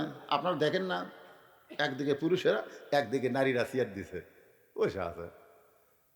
কিন্তু এইরকম সিস্টেম না করে পুরুষ এখানে, নারী পর্দার ভিতরে, এটা কেন? আপনারা বলেন তো, এটা কি কারণ? কারণ হলো কোরআনের মাহফিল করতে গিয়ে যদি নারীদেরকে আলাদা পর্দার ভিতরে রাখতে হয়, যেদিন কোরআনের সমাজ বাংলাদেশে চালু হবে সেদিন বাংলার মুসলমান বুঝতে পারবে আসলে পর্দা কারে কয়। জোরে কোন কথা ঠিক কিনা? আমি সেই পর্দা সম্পর্কে 4টা মিনিট আলোচনা করবো একটু পরে। তবে যেটা বলতেছিলাম, হযরত আলী মুচকি মুচকি হাসতেছে আর চোখ বন্ধ করে বলতেছে জুব্বা তো আমি পাবো, জুব্বা তো আমি পাবো। আপনারা বলেন তো, হযরত আলীকে এত বড় সাহস অন্তরে কে দিল? আল্লাহ দিছে। আল্লাহ রাসূল বলেছেন, সাহাবীরা রে তোমরা কি জানো তোমাদের মাঝখানে এমন একজন মহামানব বসে আছে? তো রাসূল কিন্তু মাঝখানে নাই, রাসূল আছে এক সাইডে। আমি কি আপনাদের মাঝখানে আছি? আমি কিন্তু এক সাইডে আছি। আল্লাহ রাসূল বললেন, তোমরা কি জানো তোমাদের মাঝখানে এমন একজন মহামানব বসে আছে, যে মানুষটা আমি নবীর চাইতেও 2 দিক দিয়ে ভাগ্যবান। আপনারা তো সুবহানাল্লাহ কছেন, কিন্তু সাহাবীরা কেউ মুখ খোলেনি, কিছুই কয়নি। যতই নবী হোক, নবীর চাইতে ভাগ্যবান দুই দিক দিয়ে কে রে? সমস্ত সাহাবীরা যখন মুখ খোলে না, রাসূল বললেন, সাহাবীরা রে, আমি নবী বলতেছি, তোমাদের মাঝখানে এমন একজন মহামানব বসে আছে, যে মহামানবটা আমি নবীর চাইতেও দুই দিক দিয়ে ভাগ্যবান। ওমর ফারুক বলে, রাসূলুল্লাহ, এমন কথা আপনি কেমনি বললেন? সেই ভাগ্যবান ব্যক্তিটাকে? আল্লাহ রাসূল বললেন, আমার আলী। সাহাবীরা বললেন, রাসূলুল্লাহ, হযরত আলী আপনার চাইতে দুই দিক দিয়ে ভাগ্যবান কেমনে হলো? আল্লাহ নবী বললেন, সাহাবীরা শোনো, বাবা আদম থেকে আমি নবী পর্যন্ত যত নবী দুনিয়াতে আইছে, এই নবীর বিবিরা জান্নাতি। সুবহানাল্লাহ কন্যা, এই জান্নাতি কয়ে তো আমাকে নবীও। মা খাদিজাকে বলতেছে, খাদিজা, দুনিয়াতে 10 জন পুরুষকে আল্লাহ জান্নাতের সার্টিফিকেট দিছে। আপনার তো সুবহানাল্লাহ কবেন পুরুষ যে, কিন্তু খাদিজা কিছুই কয় না। খাদিজা বলতেছে, আল্লাহ দিছে, কি করে? আল্লাহ নবী বলেন, খাদিজা, শুধু 10 জন পুরুষকে নয়, আল্লাহ 10 জন নারীকেও জান্নাতের সার্টিফিকেট দিয়েছে।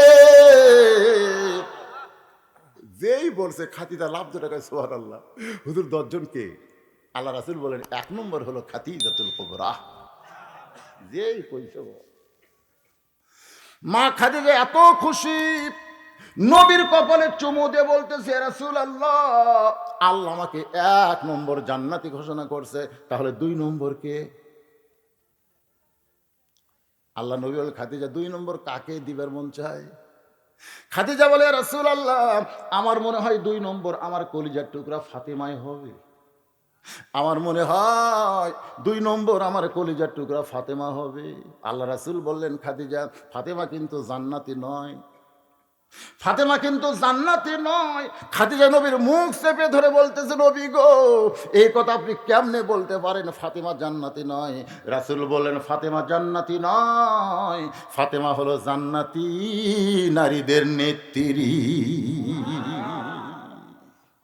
যেই কইছে, খাদিজা এখন পজিশন মারতেছে, পজিশন। বোঝেন না? মাপা বোঝেন না?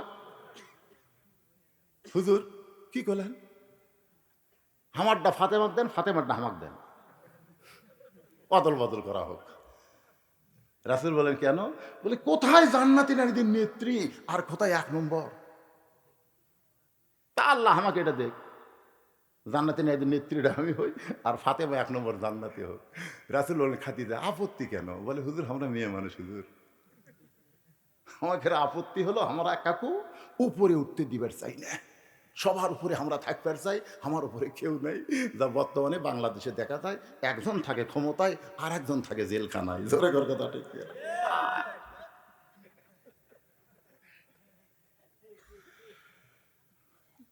ঠিক কবার পারবেন না, অ্যাঙ্গেলে ডোজ মারতেছি, কথা বুঝতে পারতেছেন না? জুব্বা কে ভাবি লিবেন না, জুব্বা লিবেন না, সব সাহাবী খালি জুব্বার ধান্দা, আর আপনারা খালি শার্ট প্যান্টের ধান্দা নাকি? শার্ট প্যান্ট পরে নামাজ পড়বার গেছে, এত টাইট ফুল প্যান্ট আর এত টিকনা পড়ো শার্ট, মানে শার্টটাও বড় লম্বা লয়, টিকনা বরাবর। রুকুর থেকে তোর শেষ দাঁত গেছে, ওই ভিতরের মাল পিছন দিকে টেপা হয়ে বার হতো, টেপা হয়ে। ওর পিছনে যে নামাজ পড়তেছে, ওর নজর কাবার দিকে আর নাই, ওই টেপার দিকে গেছে। নামাজ আছে। ইহুদি খ্রিস্টানদের পোশাক হলো প্যান্ট শার্ট, মুসলমান ফুল প্যান্ট পরেন, অসুবিধা নাই, টাকনুর উপরে পরেন, আর ওই পাছাটা ঢাকেন একটা পাঞ্জাবি দিয়ে। ধরে কোন কথা ঠিক কিনা? পাছা ঢাকার দরকার নেই, একটা পাঞ্জাবি দিয়ে পাছাটা ঢাকেন। এখানে কামরাঙ্গার মতন পাছা বাইর করে ধরছেন, কামরাঙ্গা খালি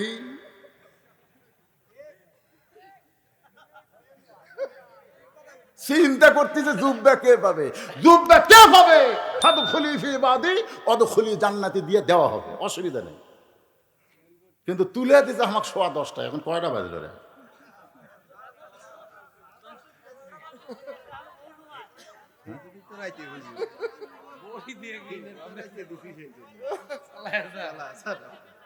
লিল্লাহি তাকবীর। আমি এই মাত্র দেখলাম 12টা, কিন্তু আপনাকে চেহারা দেখা মনে হচ্ছে কেবল 8টা। না দিনও তো আজ হচ্ছে নাকি, আপনারা কি মনে করতেছে?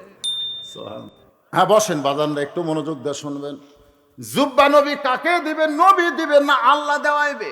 হযরত আলী মনে মনে চিন্তা করতেছেন জুব্বা তো আমি পাবো, শুধু চিন্তা করে না, মুখটা আবার মুচকি মুচকি হাসতেছে। আল্লাহ রাসূল বললেন, খাদিজা এমন মনে হওয়ার কারণ কি? খাদিজা বলতেছে, সর্বপ্রথম ঈমান গ্রহণ করেছি, সর্বপ্রথম আপনাকে নবী বলে স্বীকার করেছি, সর্বপ্রথম আমার যত সম্পদ ছিল আমি সব আল্লাহ দিয়ে দিছি। এরপরে আল্লাহ আমাকে খাতুনে জান্নাত ডিগ্রি না দিয়ে 1 নম্বর জান্নাতে ডিগ্রি কেন দিল? আল্লাহ নবী বললেন, খাদিজা ডিগ্রি যদি আমার দেওয়া হাতে থাকতো তাহলে আপনাকেই খাতুনে জান্নাত ডিগ্রি দিতাম। আমি হচ্ছি নবী আর আমার বউ হচ্ছে জান্নাতের নেত্রী, আমার একটা মোশান বাড়তো। কিন্তু ডিগ্রি তো আমার হাতত নাই খাদিজা, ডিগ্রি আল্লাহর হাতত। এখন আল্লাহ কি করলো? কি কোন আল্লাহ কি ভুল করছে? খাদিজা বলতেছেন এইটা কি আল্লাহ ঠিক করেছে?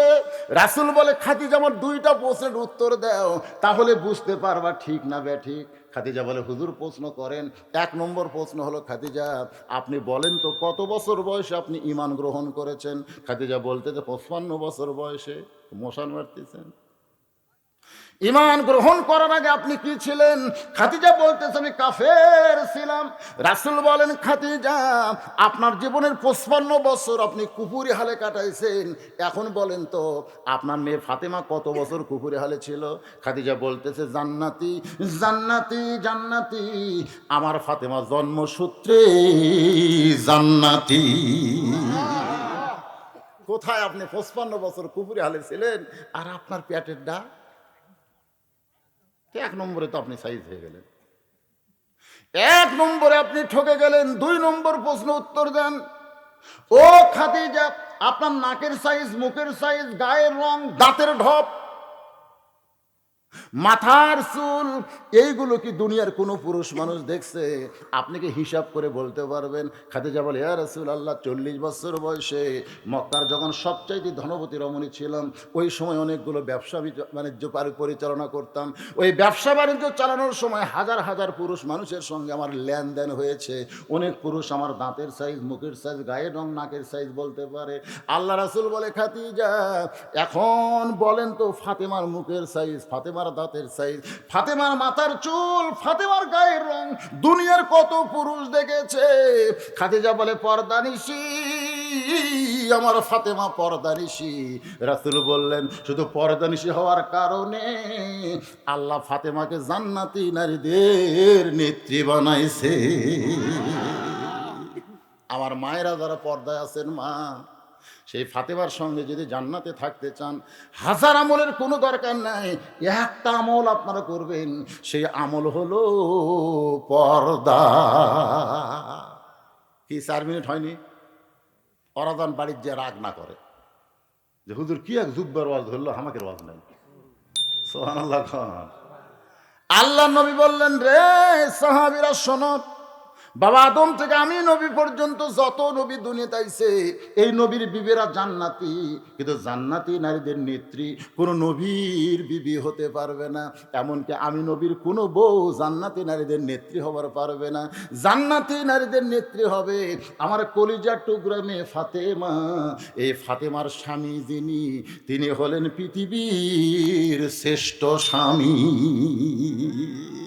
আপনারা কি মনে করতেছেন? আমার বউ ডাক্তার, মশান মারতেছে, আমার বউ ডাক্তার,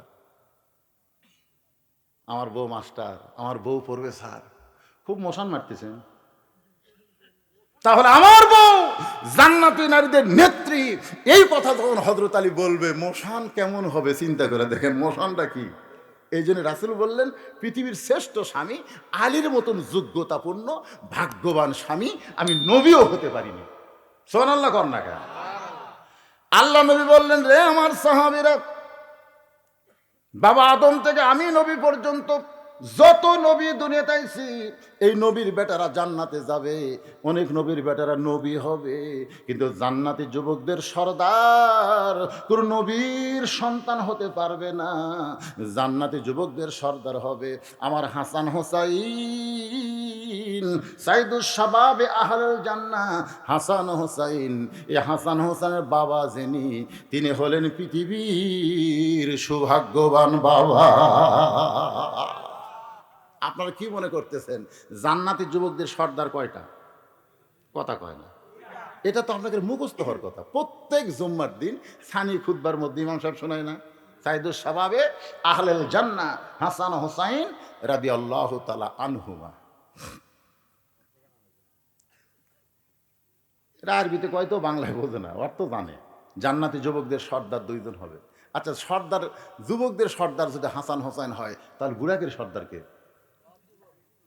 এই তো আমরা সবাই জানি, আর শায়েখু আর শায়েখাতে লা ইয়াদখুলুল জান্নাহ কালা রাসূলুল্লাহ সাল্লাল্লাহু আলাইহি সাল্লাম।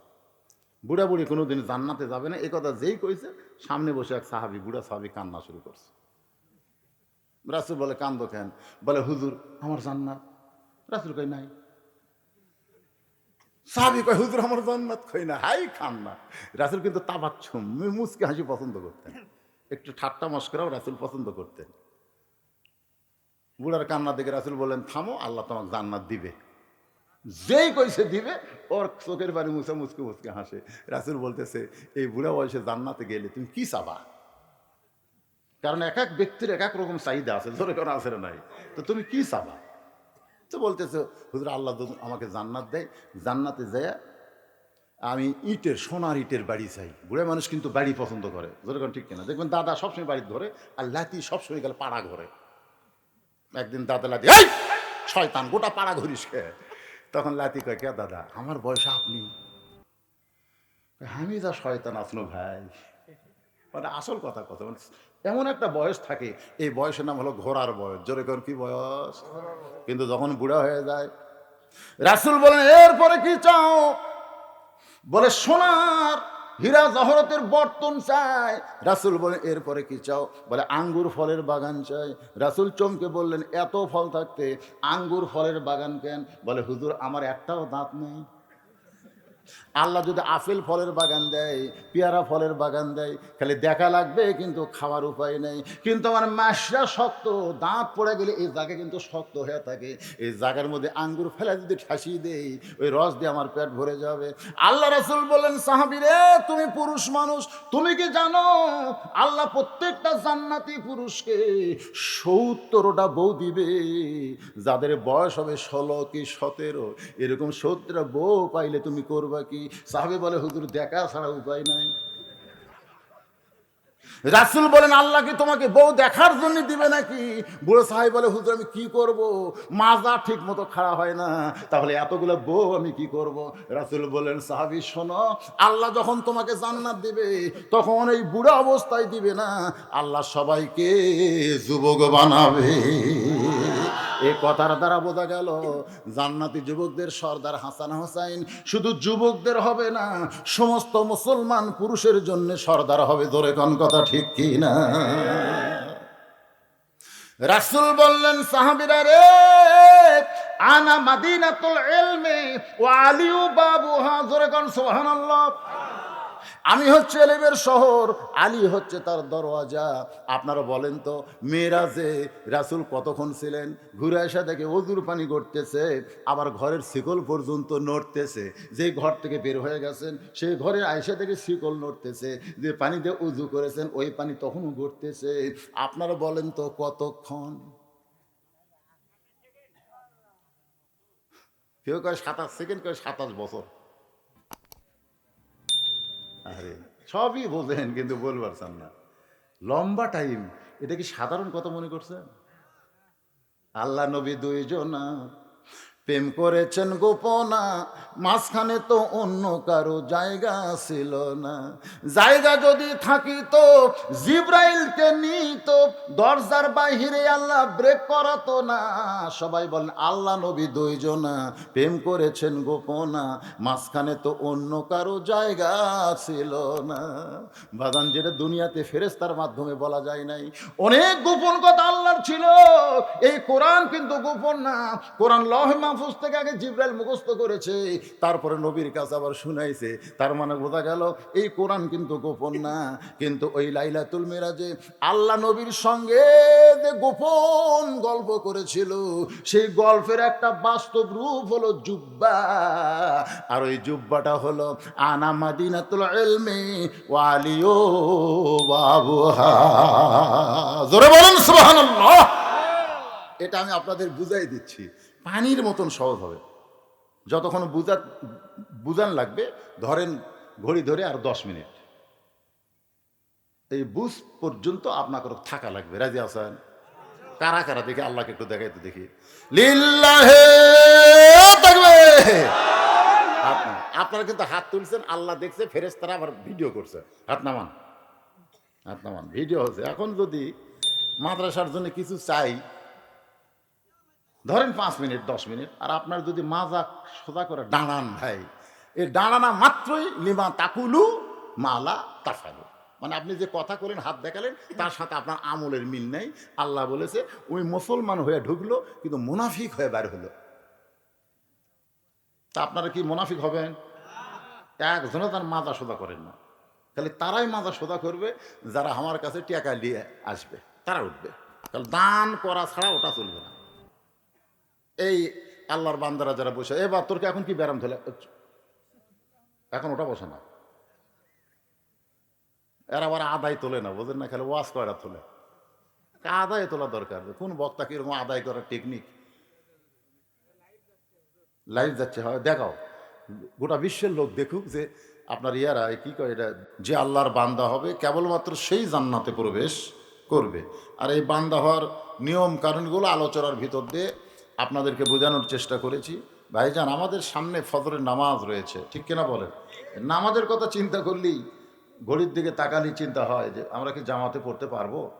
ফজরের নামাজ শুধু পড়লে হবে না, জামাতের সঙ্গে নামাজ পড়তে হলে আমাদের ঘুম পাড়তে হবে। আজকের দিন শোনেন, খুব ঠান্ডা বেশি হয়েছে, খুব ঠান্ডা যতই বেশি হোক, আজকের দিন আপনারা বাড়িতে গিয়ে পেশাব করে অজু করবেন।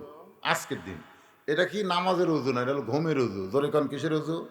ঘুমের অজু করে আল্লাহুম্মা বিইসমিকা আমুতু ওয়া আহইয়া, এই দোয়াটা পড়ে বুকের উপর একটা ফুঁ দিয়ে আয়াতুল কুরসি পড়বেন। আর বলবেন, আল্লাহ তোমার কোরআনের ওয়াজ শুনতে গিয়ে রাত হয়ে গেছে, এখন যদি তুমি আমাকে চেতন করো ফজরের জামাত হবে। চেতন না করলে আমার কোনো দোষ নাই, কারণ ঘুম দেওয়ার মালিককে, চেতন করার মালিককে। এই দোয়াটা পড়ে ঘুমিয়ে যাবেন ইনশাআল্লাহ। আসসালাতু খায়রুন মিনান নাওম আপনি যতই ল্যাপের মধ্যে থাকেন শুনতে পাবেন। আর যখনই উঠবেন একটা গাও ঝাড়ি দিয়ে দেখবেন যে প্রতিদিনের চাইতেও আজকের এই 2 ঘন্টা ঘুম আপনার শরীর বেশি পাতলা করে দিছে। জোরে কারণ সুবহানাল্লাহ। এটা কি